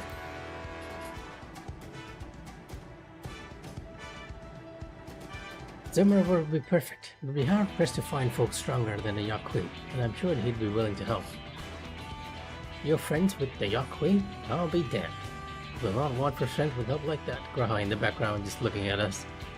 Next, I'll have to outfit the train with some powerful weaponry of its own. Like as not, the soldiers will be riding their flying vessels. We'll need countermeasures to deal with them. That's true. I, for one, can't use magic, nor am I handy with a firearm like my brother. Any ideas for range weapons we can use? Let's install ballistas on the train, big ones. Guns from Koana for everyone. Let's install ballistas on the train, big ones. You know what, I'm not sure what the correct answer is. I feel like if I said ballistas here, they'll be like, it'll take too much time. But if I say it's guns, they'll be like, there's not enough guns. But there's clearly enough guns in this area, so let's borrow guns from Koana for everyone. Guns, eh? So I need to... Oh, okay.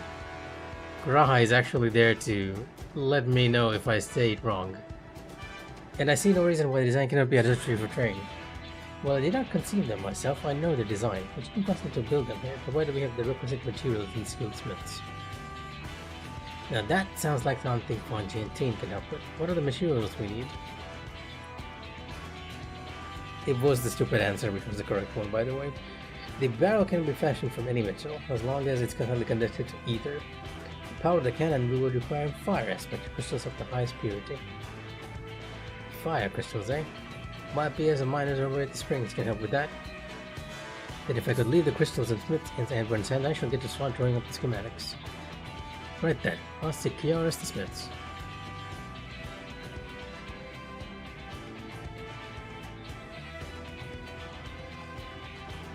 In the meantime, could you deal with the materials? Shenza is in charge of her supply, so it might be good to talk to him about it first. Well, I'll think we're set for planning. Thanks for the consultation. Now let's get this train dressed up and give her the proper farewell she deserves.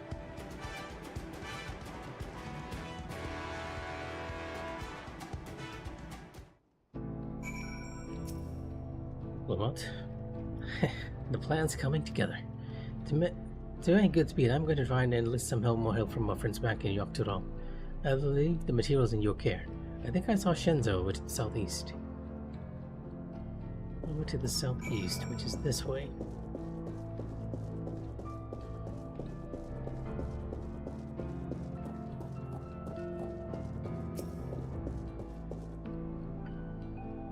It's a shame Sidon's engineers aren't here to help. If they were here, I'd expect they'd turn it into a flying train. Okay, fair enough. Shenza has given me a list of materials. We'll see to it they have everything they need.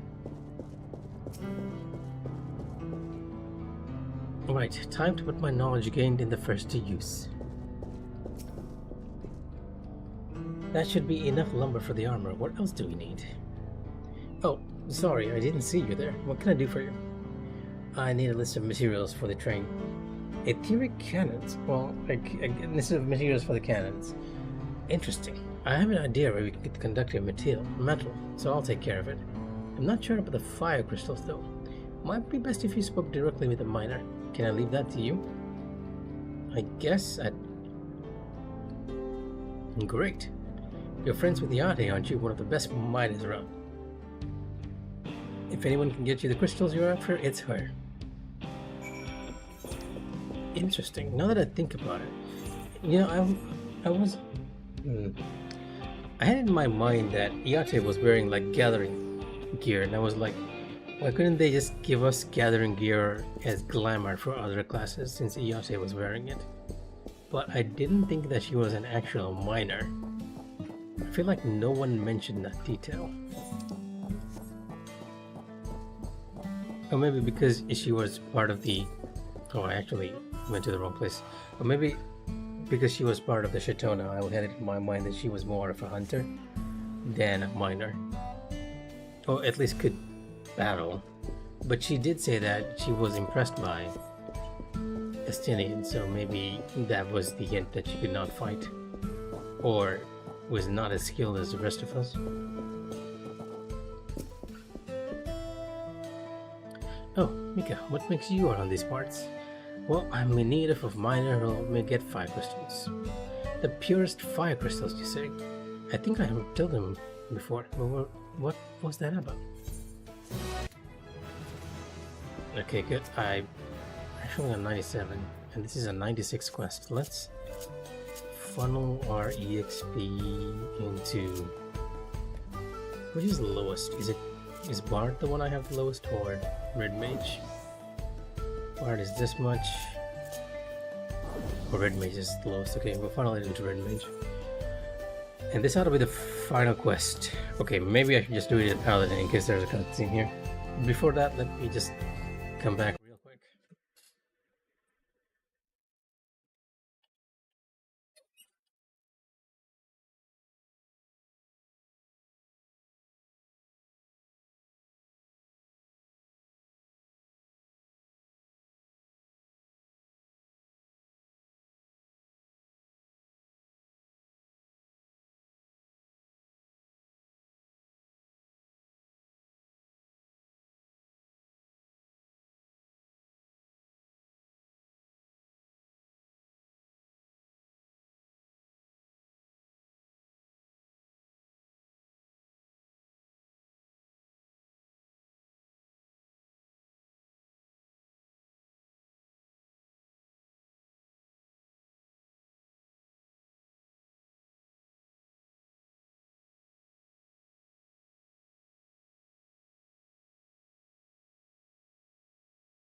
Alright, I'm back. Sorry about that. I needed to give myself some water. And actually, you guys might hear some wind blowing in the back. I needed to turn on the fan because this place was sweltering. Alright, back to Yate. And probably the last quest for this area.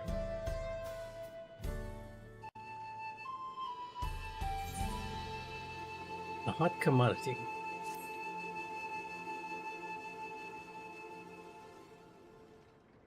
Now I remember Cerula Nalas.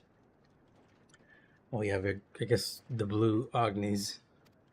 You can find them to the south of town. They actually ingest fire crystals and keep them in their gut, if you can believe it. If you want the purest crystals though, you'll have to go after the oldest, toughest Anolars. Nothing you can't handle, right? I'll show you where you can find some to hunt. Looking forward to seeing why Aaron will think so highly of you.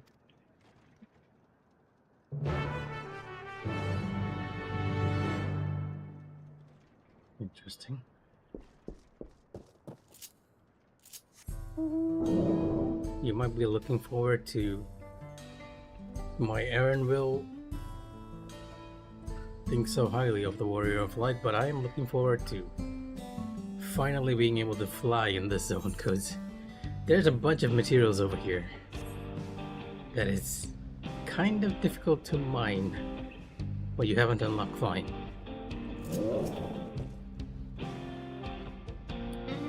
There's quite a lot of fiery wildlife in these parts. We think it's due to the ceruleum, but no one can say for sure. Still, it's not often that you see the bigger dominating, and that's what you need. What you'll have to do is hunt down a few of their kind. Establish yourself a threat that's known to draw out the leader. Not leave it to me. That's the spirit. While you're on the hunt, I'll keep watching nearby to make sure no hapless travelers come stumbling in. Though I get this is also sort of entertainment for you from the way you're talking about.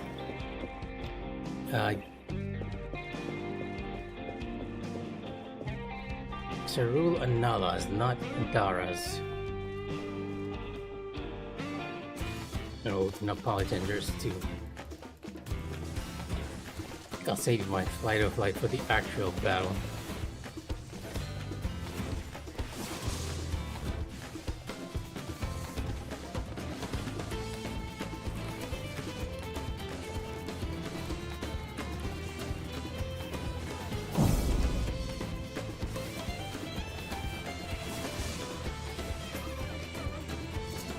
And there's a Dara looking right at me. Oh, also, I realized that the Neapolitans actually dropped something.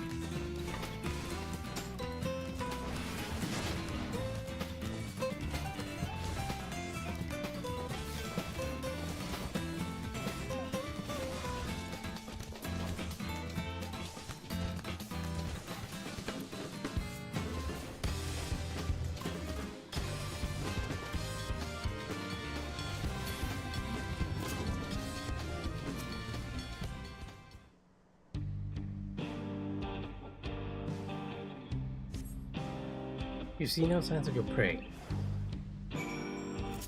Okay.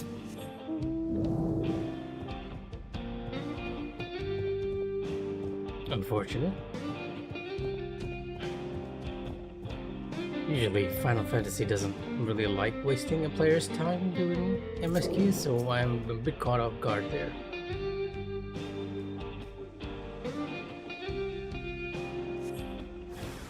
Now, there we go. Cerul Analas.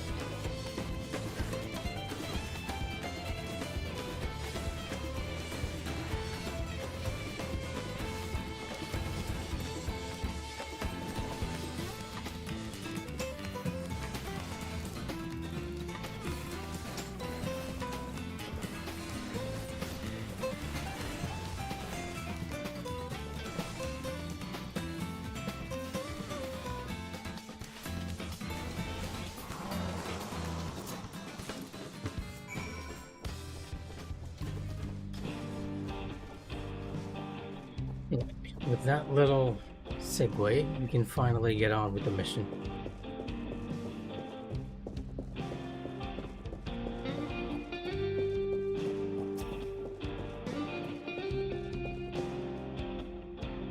Amazing. You dealt with those beasts in no time at all. You need the crystals delivered to Shenza? I'll see that he gets it. Clear fire crystal.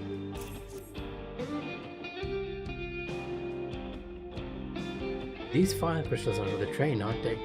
I heard about your plans to enter the dome. I want to thank you for going to such lengths to stop these invaders. And though he'd grumble if he knew I was asking this, please take care of Elena Spear. Anyway, I'd best be on my way, and you as well. In case you're going to meet her, I saw Wuklamoth heading for the station. So, even though I said I dislike the general look of this area, I actually like the music though. It reminds me a lot of Crisis Core, in a good way. The Crisis Hall has a very similar track to this.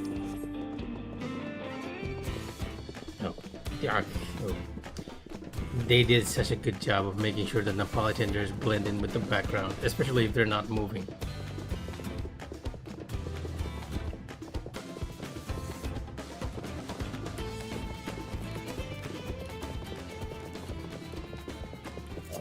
Narville and Wuklamoth. Taken care of the crystals, have you? Things proceed apace here too.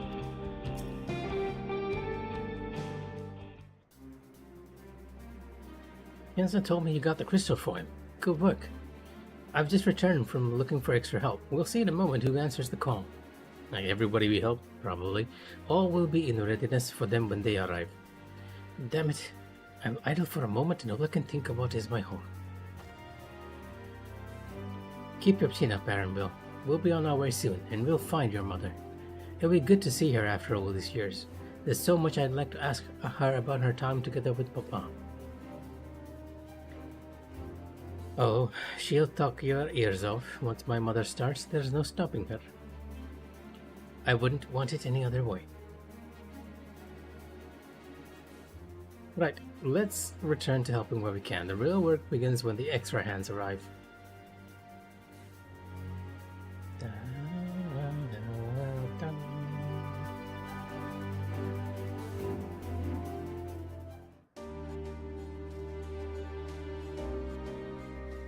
Yeah, everyone we helped along the way.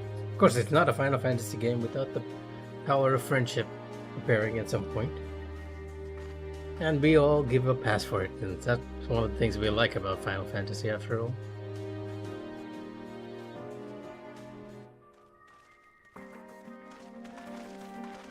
Oh, this is also one of those soundtracks I really, really like. I hope they have an orchestra enrolled for this one. Thanks for making the track here. To be honest, I wasn't expecting so many of you. Since the attack on Tuliyollal, I had been wondering if there was aught I could do to help. So when I heard about the upcoming operations for Walkwana, I leapt at the chance to do my part. Peace will be restored, and then we can all enjoy a nice cup of mezcal. This is our home, and we'll do whatever it takes to keep it safe. Well, I assist with the efforts here. Our luminary Gorfalor does the same at the capital. I'm truly grateful. With all of us working together, there's nothing we can't accomplish.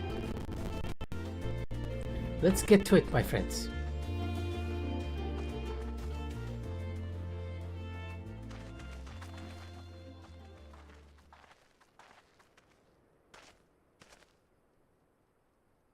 Yes, let's get to it.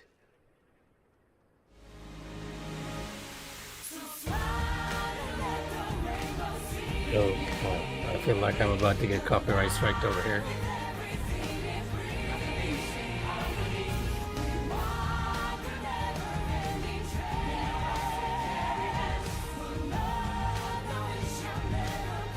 You know what, let's just keep it. You guys can claim it if you want.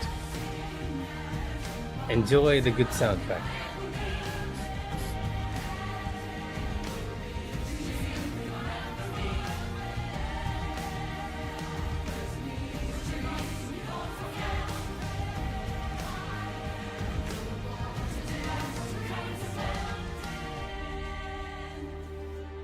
that is a beautiful shot.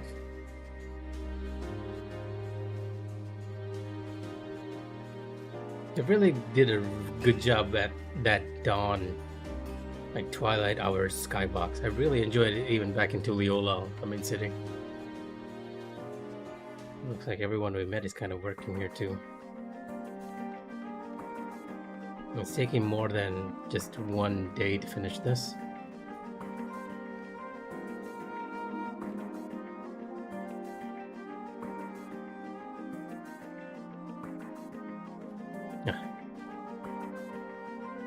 Yeah, that skybox. This skybox is amazing. If you've ever woken up at sunset over here, that's very, very on point. Alright everyone, that'll do it.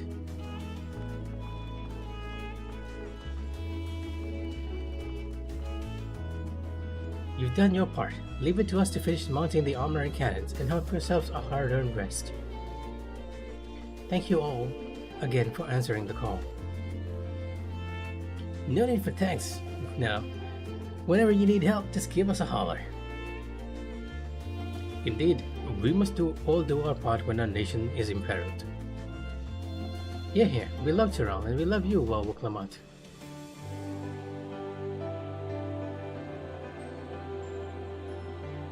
I love you all too. Your kindness and goodwill will not be in vain. This I promise. I feel like one of the reasons why people dislike Wuklamau is because she's so forward with her emotions. And people find that kind of awkward.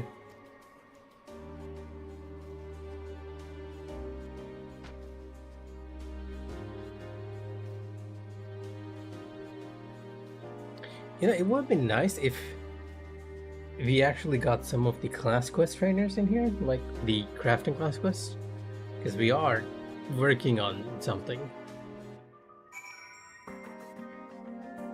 If it tied back in some way, that would have been really nice. Lovelyka. Thanks again for all your help. Wouldn't have been able to finish so quickly without you. Go and rest up, friend. We won't be long before the train's ready. Alright, we can finally fly in Channel 90. All aboard! Yep, I'm glad I got Paladin into 97 just a moment ago. Despite his fatigue, there's an undeniable air of satisfaction aboard. Lovelyka. From here on out, we won't stop working till the train's ready. If you have any preparations, now would be a good time to see to them. The boarding call will come before you know it. Actually, I think we're ready, right? I have nothing less left to do in this area. It's all complete. So, let's get to it. We'll wait for the engineers to finish so that we can finally head to the final, presumably final area of Dawntrail.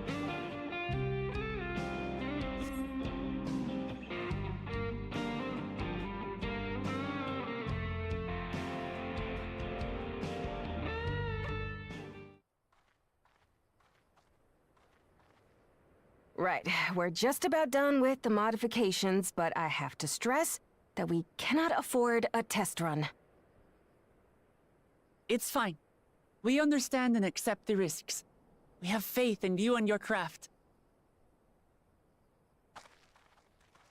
I'm sure everything will go to plan.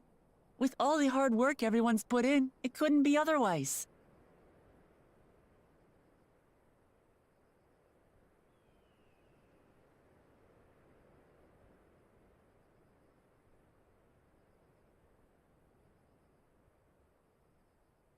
Alright, time to take the fight.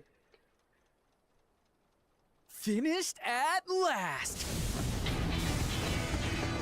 I feel like I recognize Shanza's voice actor from somewhere.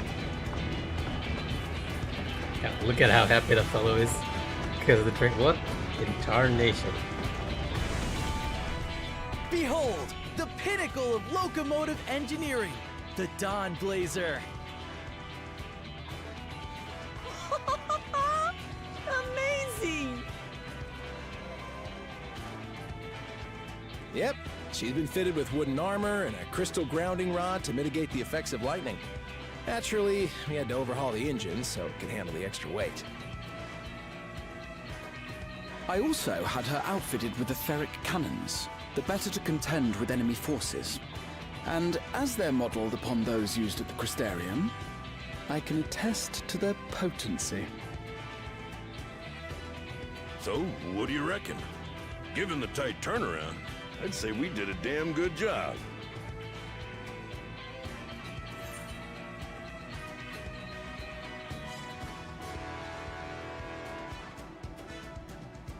Wait, why is my controller not working? Oh, it is working. For some reason, I can actually select the dialogue here. Odd. Let them try and stop us in this. It's a shame we have to blow this up.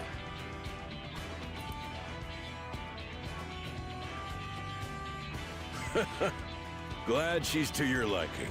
I hate to let go of such a beautiful piece of machinery, but I know you'll give her a proper send-off for us. Count on me. At the risk of spoiling the mood, we should probably get moving. Yep, you won't get far if you let them pummel you from the air, but you'll be safe enough once you reach the tunnel.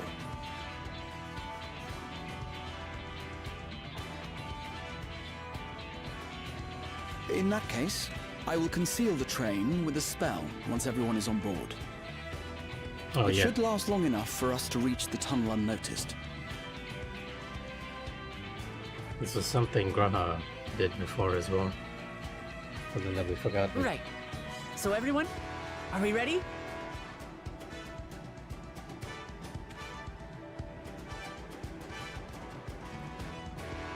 We'll probably have one more cutscene. I mean, We've a little done all segment. we can. Rest is up to you. I won't let you down.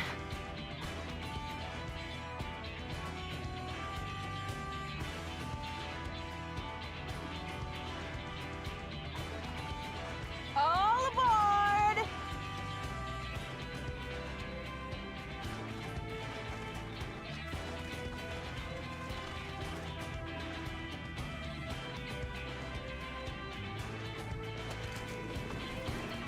Vanish!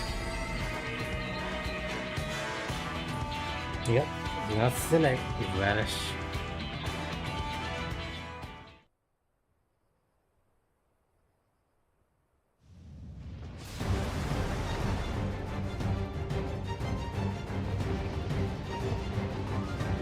At this speed, we should arrive at the dome in no time at all. But not before we're spotted, I expect. Stay alert!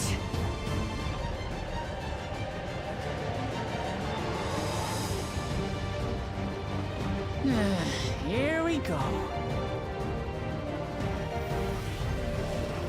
Stand fast, everyone.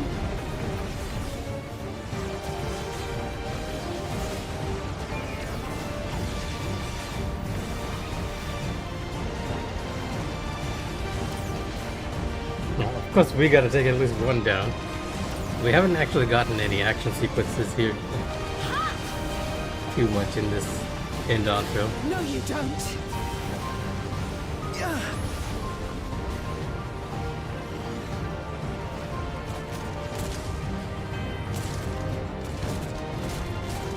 Well, they're using physical bullets now. Have care! They switched to firearms!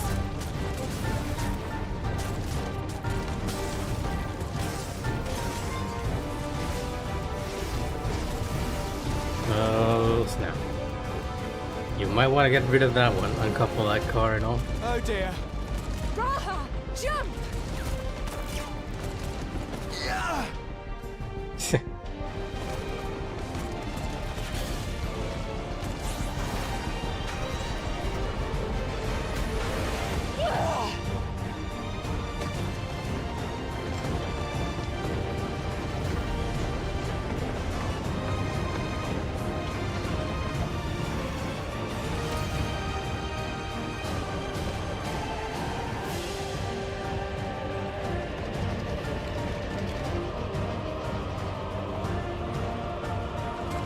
Of course, the Warrior of Light's 2 fans will have to be saved by Kim or herself. Erinville, I need you to take over for me.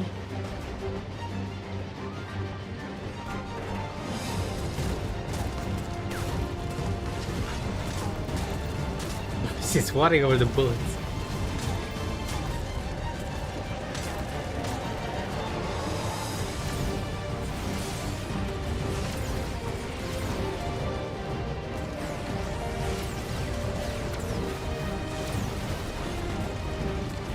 Let's hope that we have aim, because I am definitely not the shooter person.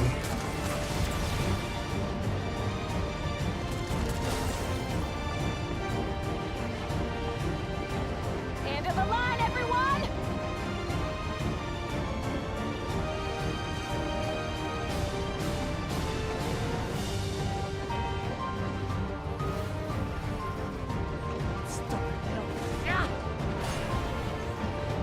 It's one way to do it. Oh, okay, fine. It's nice the wife survived. It would have felt terrible if we killed her in this world too, or if she died in this world.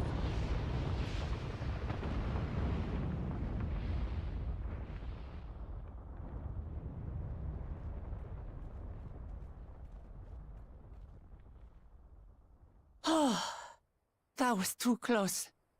Too close for comfort. Still alive, Erinville? Mostly.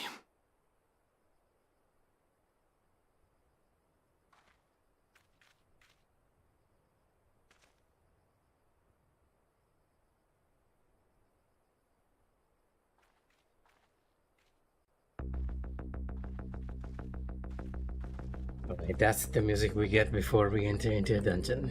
Only a little segment where we prep up and enter. At last, the enemy stronghold. We should hurry before they can regroup. Let's go and find out what's inside.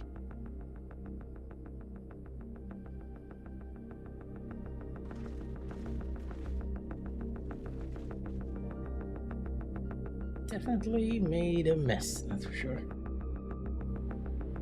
As we want to do as the Warrior of Light. Vanguard. Interesting name.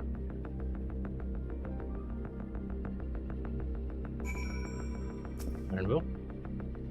I'll remain out of sight until the fighting is over. At the risk of repeating myself, try not to do anything reckless. Until we can.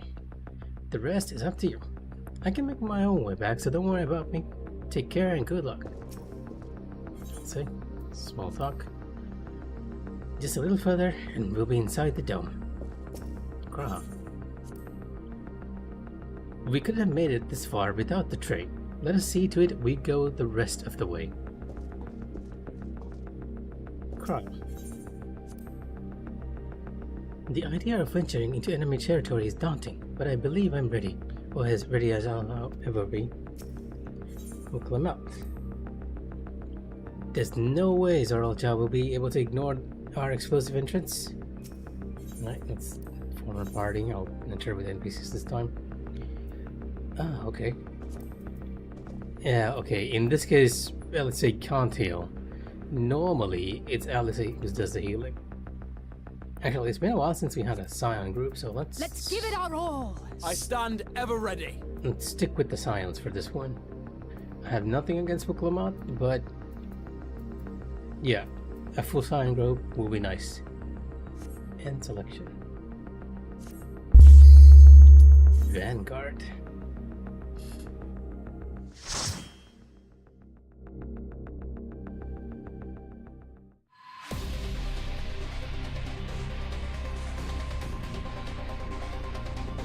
Oh, they really did a good job with the music this time for the expansion. Here we get the trailer scene. Oh, this is where this music plays. This is like from the class trailer, I think?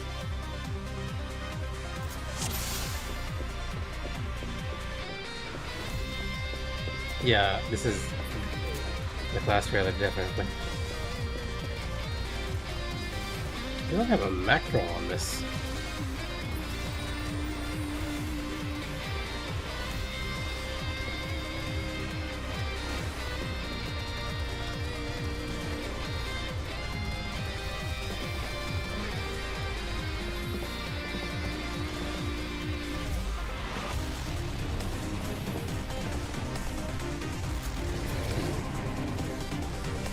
like I also hear motorcycles.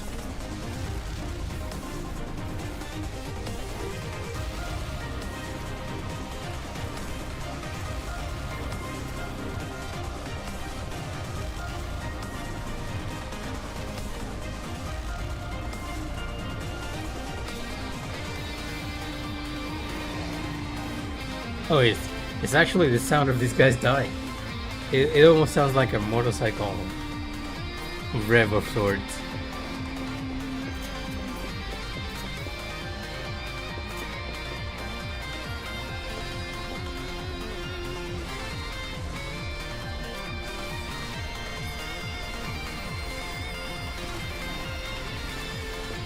It's red shot.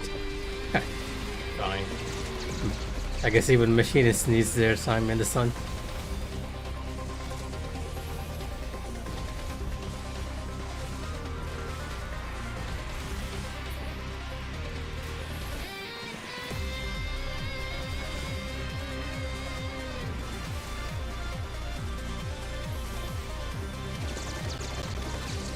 And it's a machinist sound, spread shot sound too.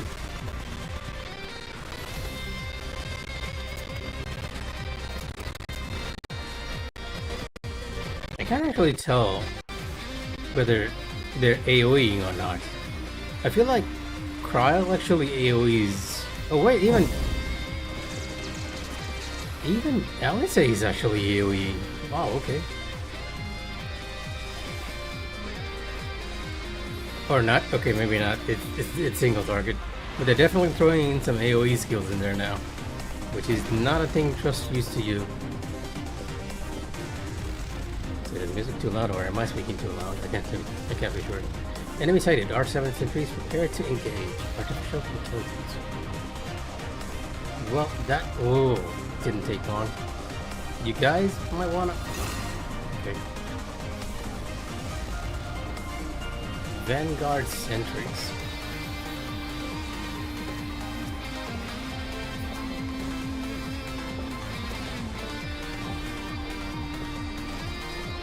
Spinning axle. I feel like that's almost a reference to something Cloud would do on Spike. Unfortunately, that is not what it's called in 7 Remake. Take that!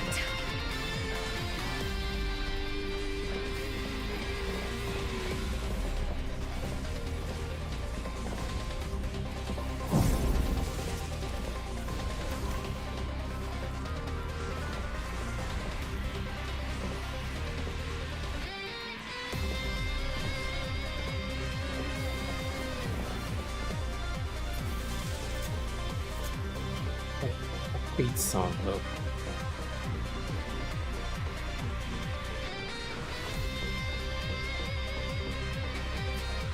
Donuts?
Or something? Central garage. I guess that makes sense. First boss in the storage facility. A red vehicle, an indication of rank perhaps. Well, they have good taste in colors, I'll give them that. Okay, fair enough. I'm afraid Alphino is not here to contend with that remark. Electro Wave.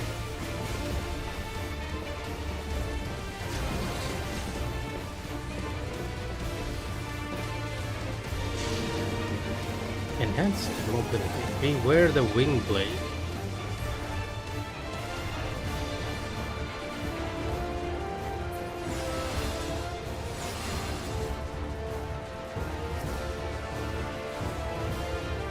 Actually, I lost my flight of flight window there.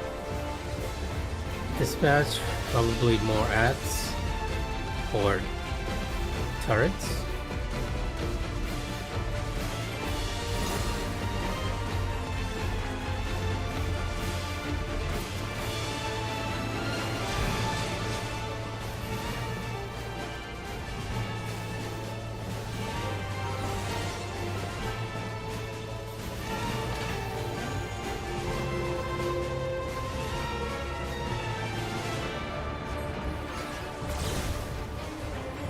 Okay, that one I was not expecting.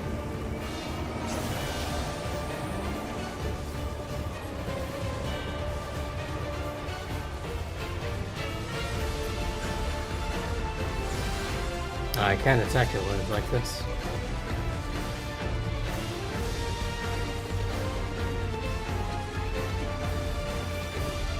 Yeah, I really should have not used fight or flight at the start. I feel like I sort of messed up there.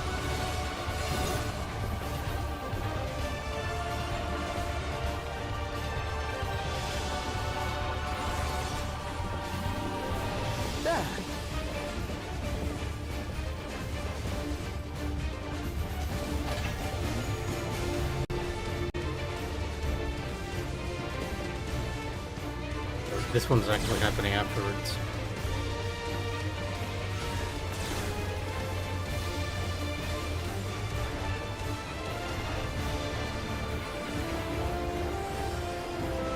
Oh, I overrode.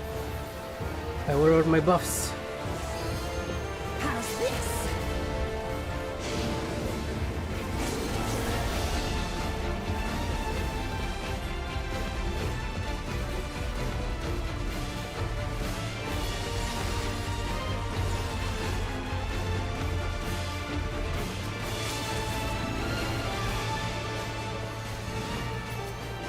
You underestimate me!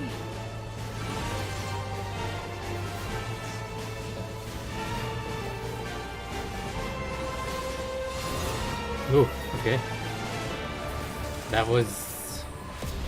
Should have paid no attention there. They'll have to try harder than that. Let's keep moving. Regard master feeling.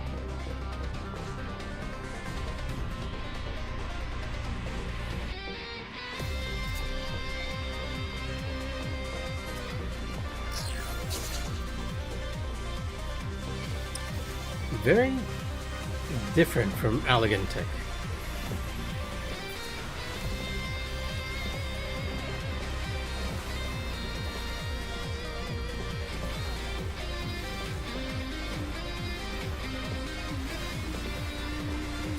Take that!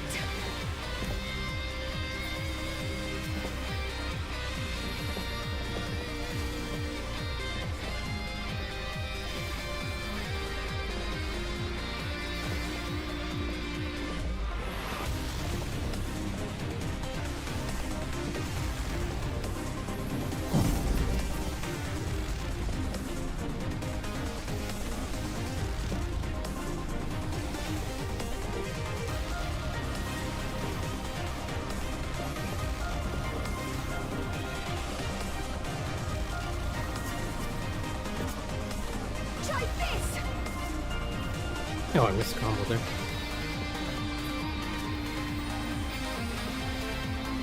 Keep fight or flight for the next pull. Yeah, if anyone's watching, I'm usually very silent during dungeons until I'm very familiar with this. And this place is completely new to me. Shiny floors. Vanguard bracelets of flame.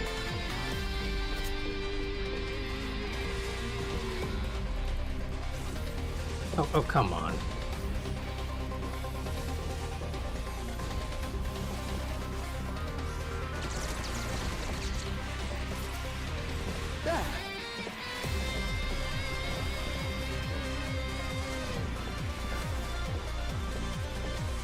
You underestimate me!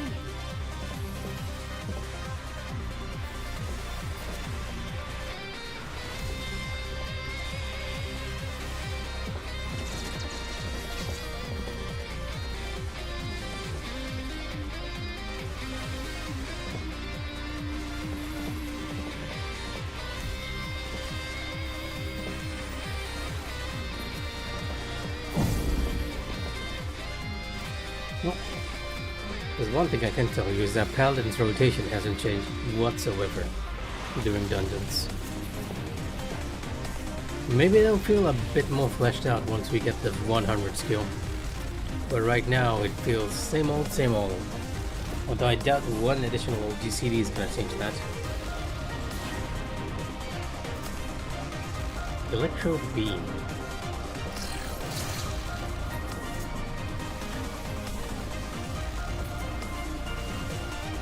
I really shouldn't be using Sentinels for only 3 mobs.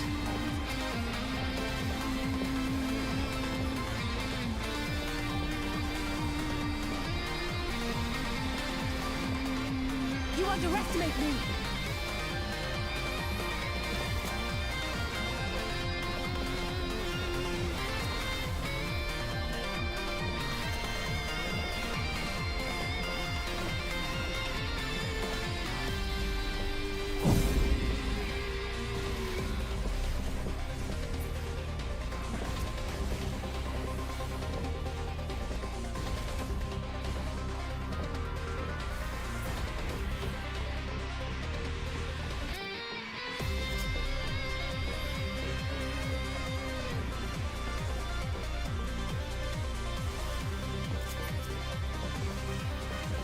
Hold on.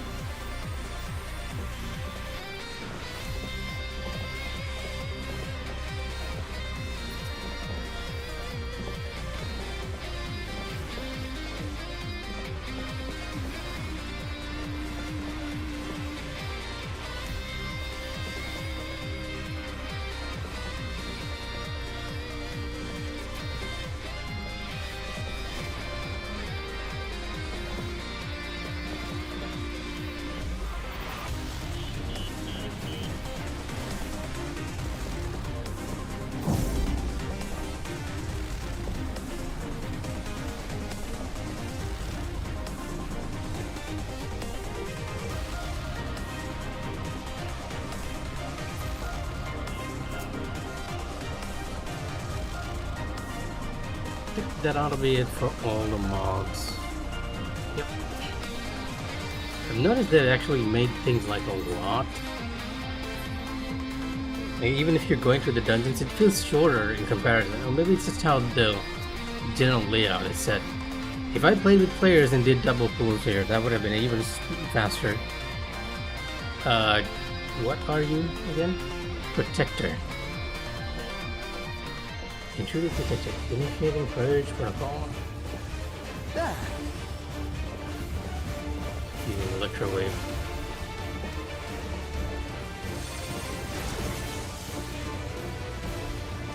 Interesting ground pattern. The safety inspection chamber is being sealed off. Okay.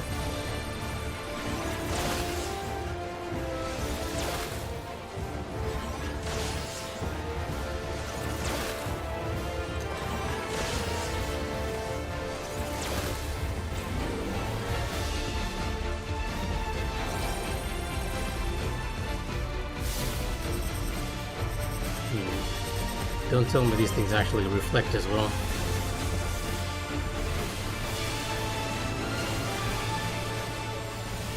I actually got paralyzed by something. I'm not sure what it was. Oh, I guess I have to keep moving. I can't actually stay still.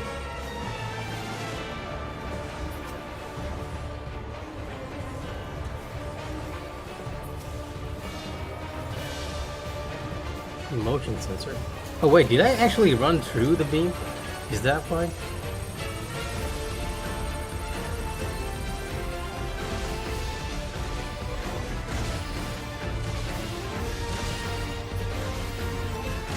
Two, one. Okay.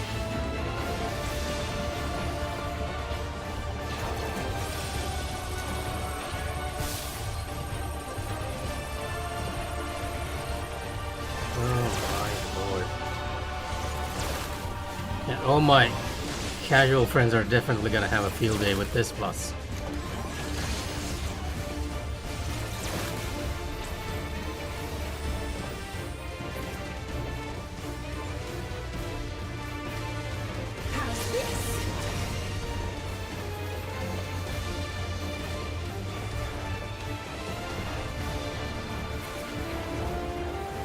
Electro wave again.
Further, I wonder. I can go. It was definitely one of the busiest bosses we've had in a while. I thought the boss on the first dungeon was actually very busy too, with the AoEs, the large manatee. Oh my god, what is this? Alright, okay, never mind. Yeah, like I said, I thought the first boss on the first dungeon was busy, but that was... Yeah, all I can say is my casual friends are definitely gonna suffer with that boss. You know, the people who just play the game for the story and can't recognize where the AoE puddles are. I hate to say it, fellas, but you guys are gonna suffer. And in an odd way, I feel like it's kind of appropriate since we're actually getting close to 100. They really should be pumping up the difficulty, even in normal MSQ dungeons. Although that wasn't too difficult per se. Interesting layout.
Vanguard command.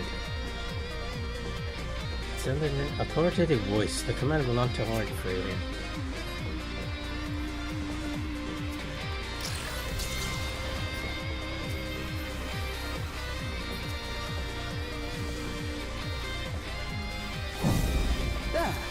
Vanguard aerostat and Vanguard turret.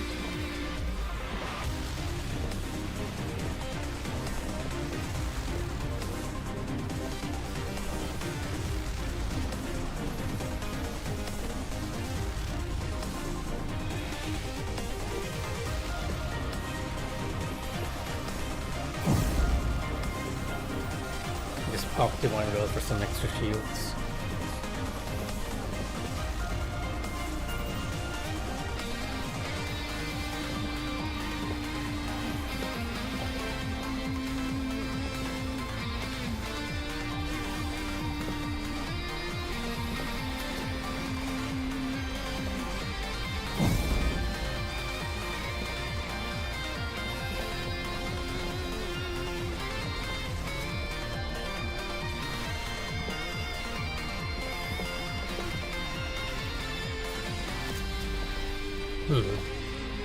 Let's keep our fight or flight and Imperator for whatever's coming next, because I feel like after that hallway it might just be one more mob set and then the boss. We must be getting close to the exit.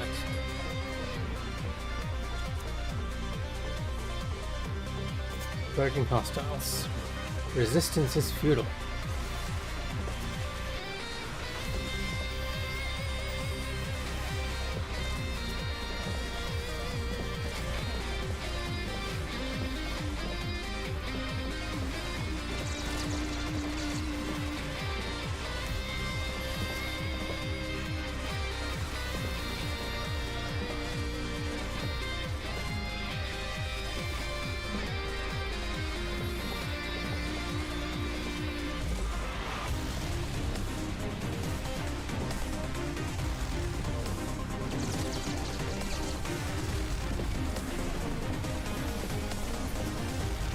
You underestimate me!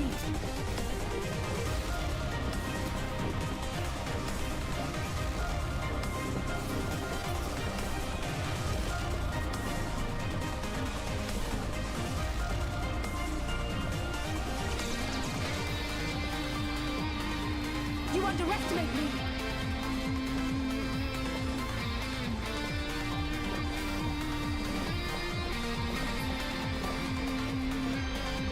And this ought to be the final room. The command center? Control room?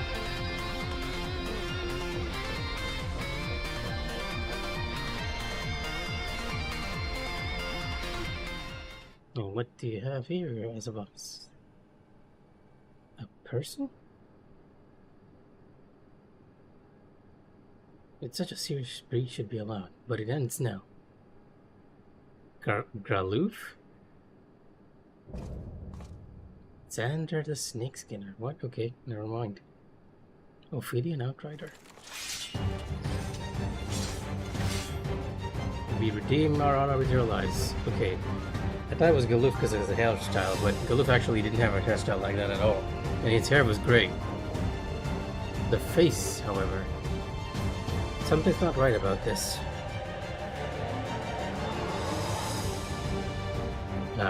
Various spots on the map, a scanner of sorts.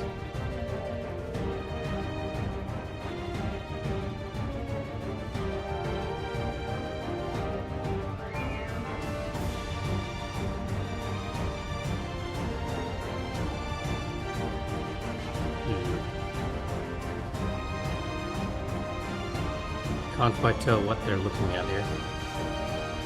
Map in the realm Vanguard. You truly believe yourself a match for us. The audacity. Electrothermia. Gonna reprise all this, but I'm not sure whether it's a tank cluster or an AoE. It was an AoE. Soulbane Saber.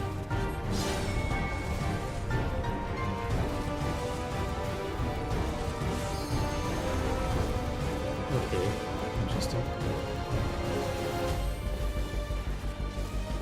Saber Rush. Could like Bulwark might come in handy here. There was only one hit. Never mind.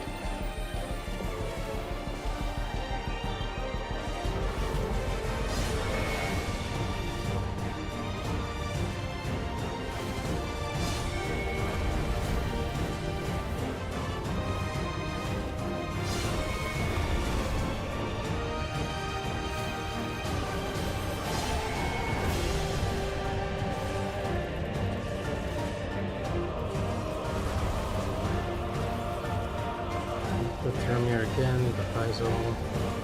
Another Project to Brahma as well.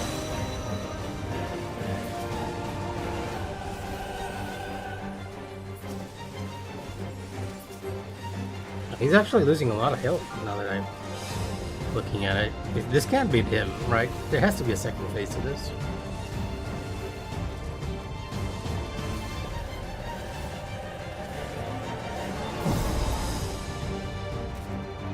Could you?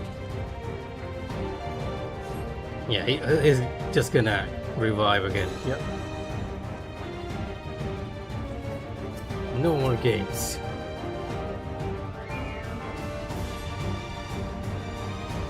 Soul of the Serpent, the Great Devourer, give it the strength to destroy our enemies. Okay, now this is the actual boss fight. You'll pay for the souls. Oh, he's actually using souls to resurrect. It's not unlikely, where is it valid?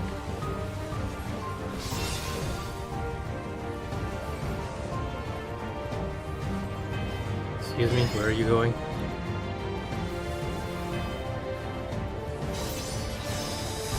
Ah, that is an interesting mechanic.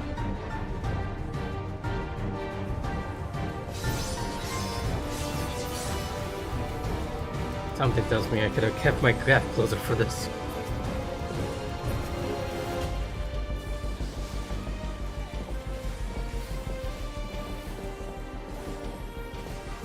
Sutherland foreguard.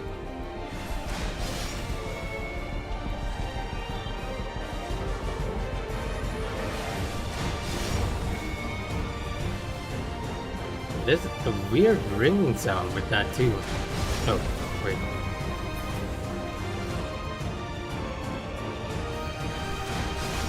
Oh, okay, now I get it. He's actually doing two at the same time. I've been looking at the ground AOE this time. Not at the sword he's holding up.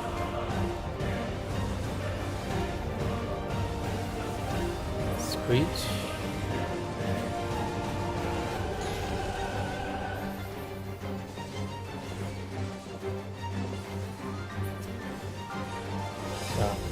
Two stacks of the mark of shame.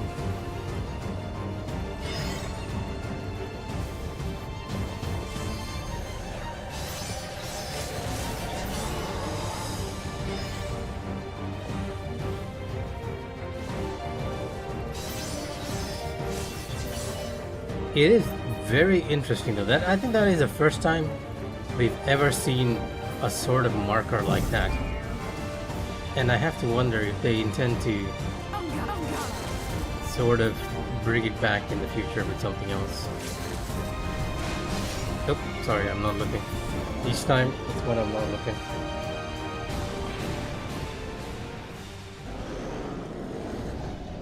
Xander. Is that? I feel like it's completely new. Is there a Xander in any other FF game?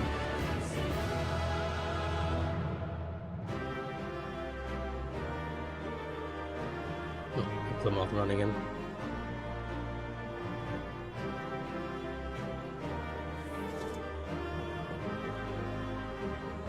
That was a most unexpected transformation, I have to agree. He was more snake than man by the end. It was less that his transformation surprised me and more that what he transformed into. Alright, let's get moving.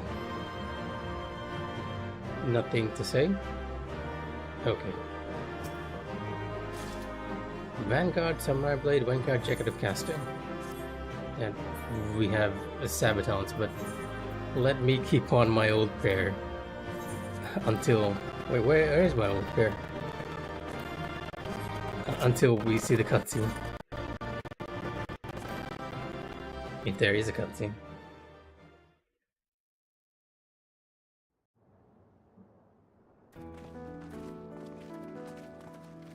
What greeted us was not the home that I had left behind. There was no mistaking we had reached Yassulani, and yet it was wholly unlike my memories. The lands of my childhood had changed beyond imagining.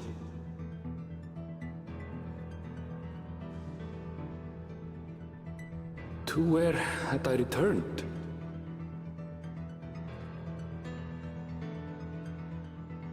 We tread on, the darkened skies above a mirror to my heart, clouded with fear and uncertainty.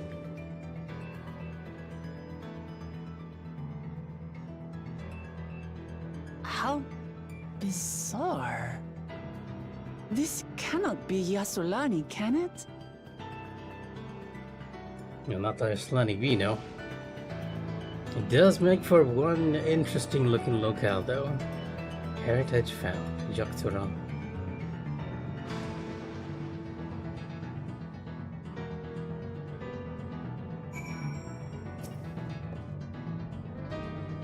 I don't know what I was expecting, but it wasn't this. There was no sensation of passing into a different world. This couldn't be a reflection, could it? I feel like in this case it's like that we went to a reflection, but the reflection was brought to us somehow. This is Yasalani? Now, also this looks very calamity of lightning happening around here. What happened here?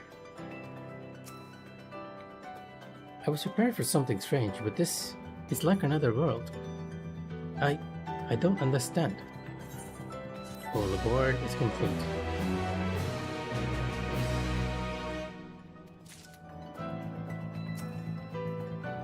Things keep getting stranger and stranger. Garenville looks upon Yaslani in disbelief. The land of Levin. Yeah, it's definitely lightning, that's for sure.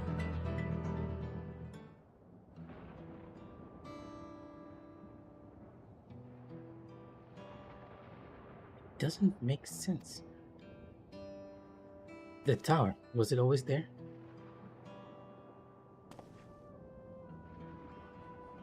No, definitely not. Nor the wall over there.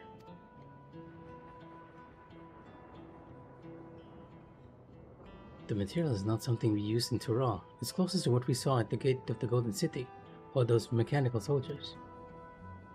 Such a massive structure couldn't possibly have been built in such a short time. Then I'm inclined to assume we've been transported to another location, or perhaps... Well, speculation will avail us not. We need to learn more before we can draw conclusions. Let's take a look around then. No, I hate to say it, but I might actually have to call it. I see an aetheryte over there. We'll probably sink to it and then call it a night. So what the heck is that?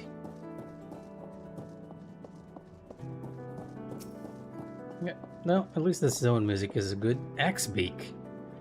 That is not an Axebeak I'm used to. There's another monster in this called an Axebeak. So is that a turret over there? Defective turret. Thank you for the clarification.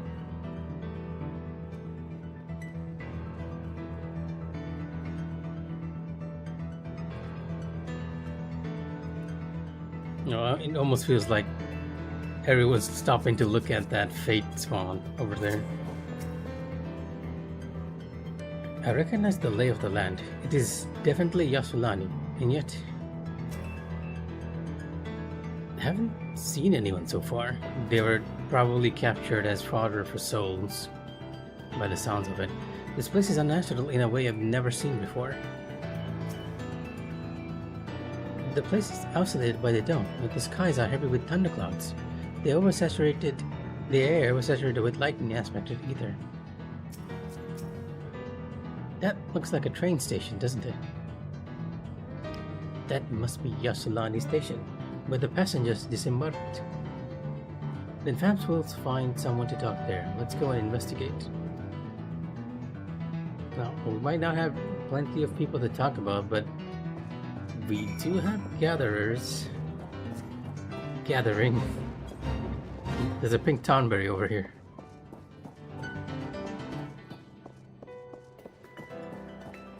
And someone riding a golden mount. Fireball? Not what I was expecting from an Axebeak.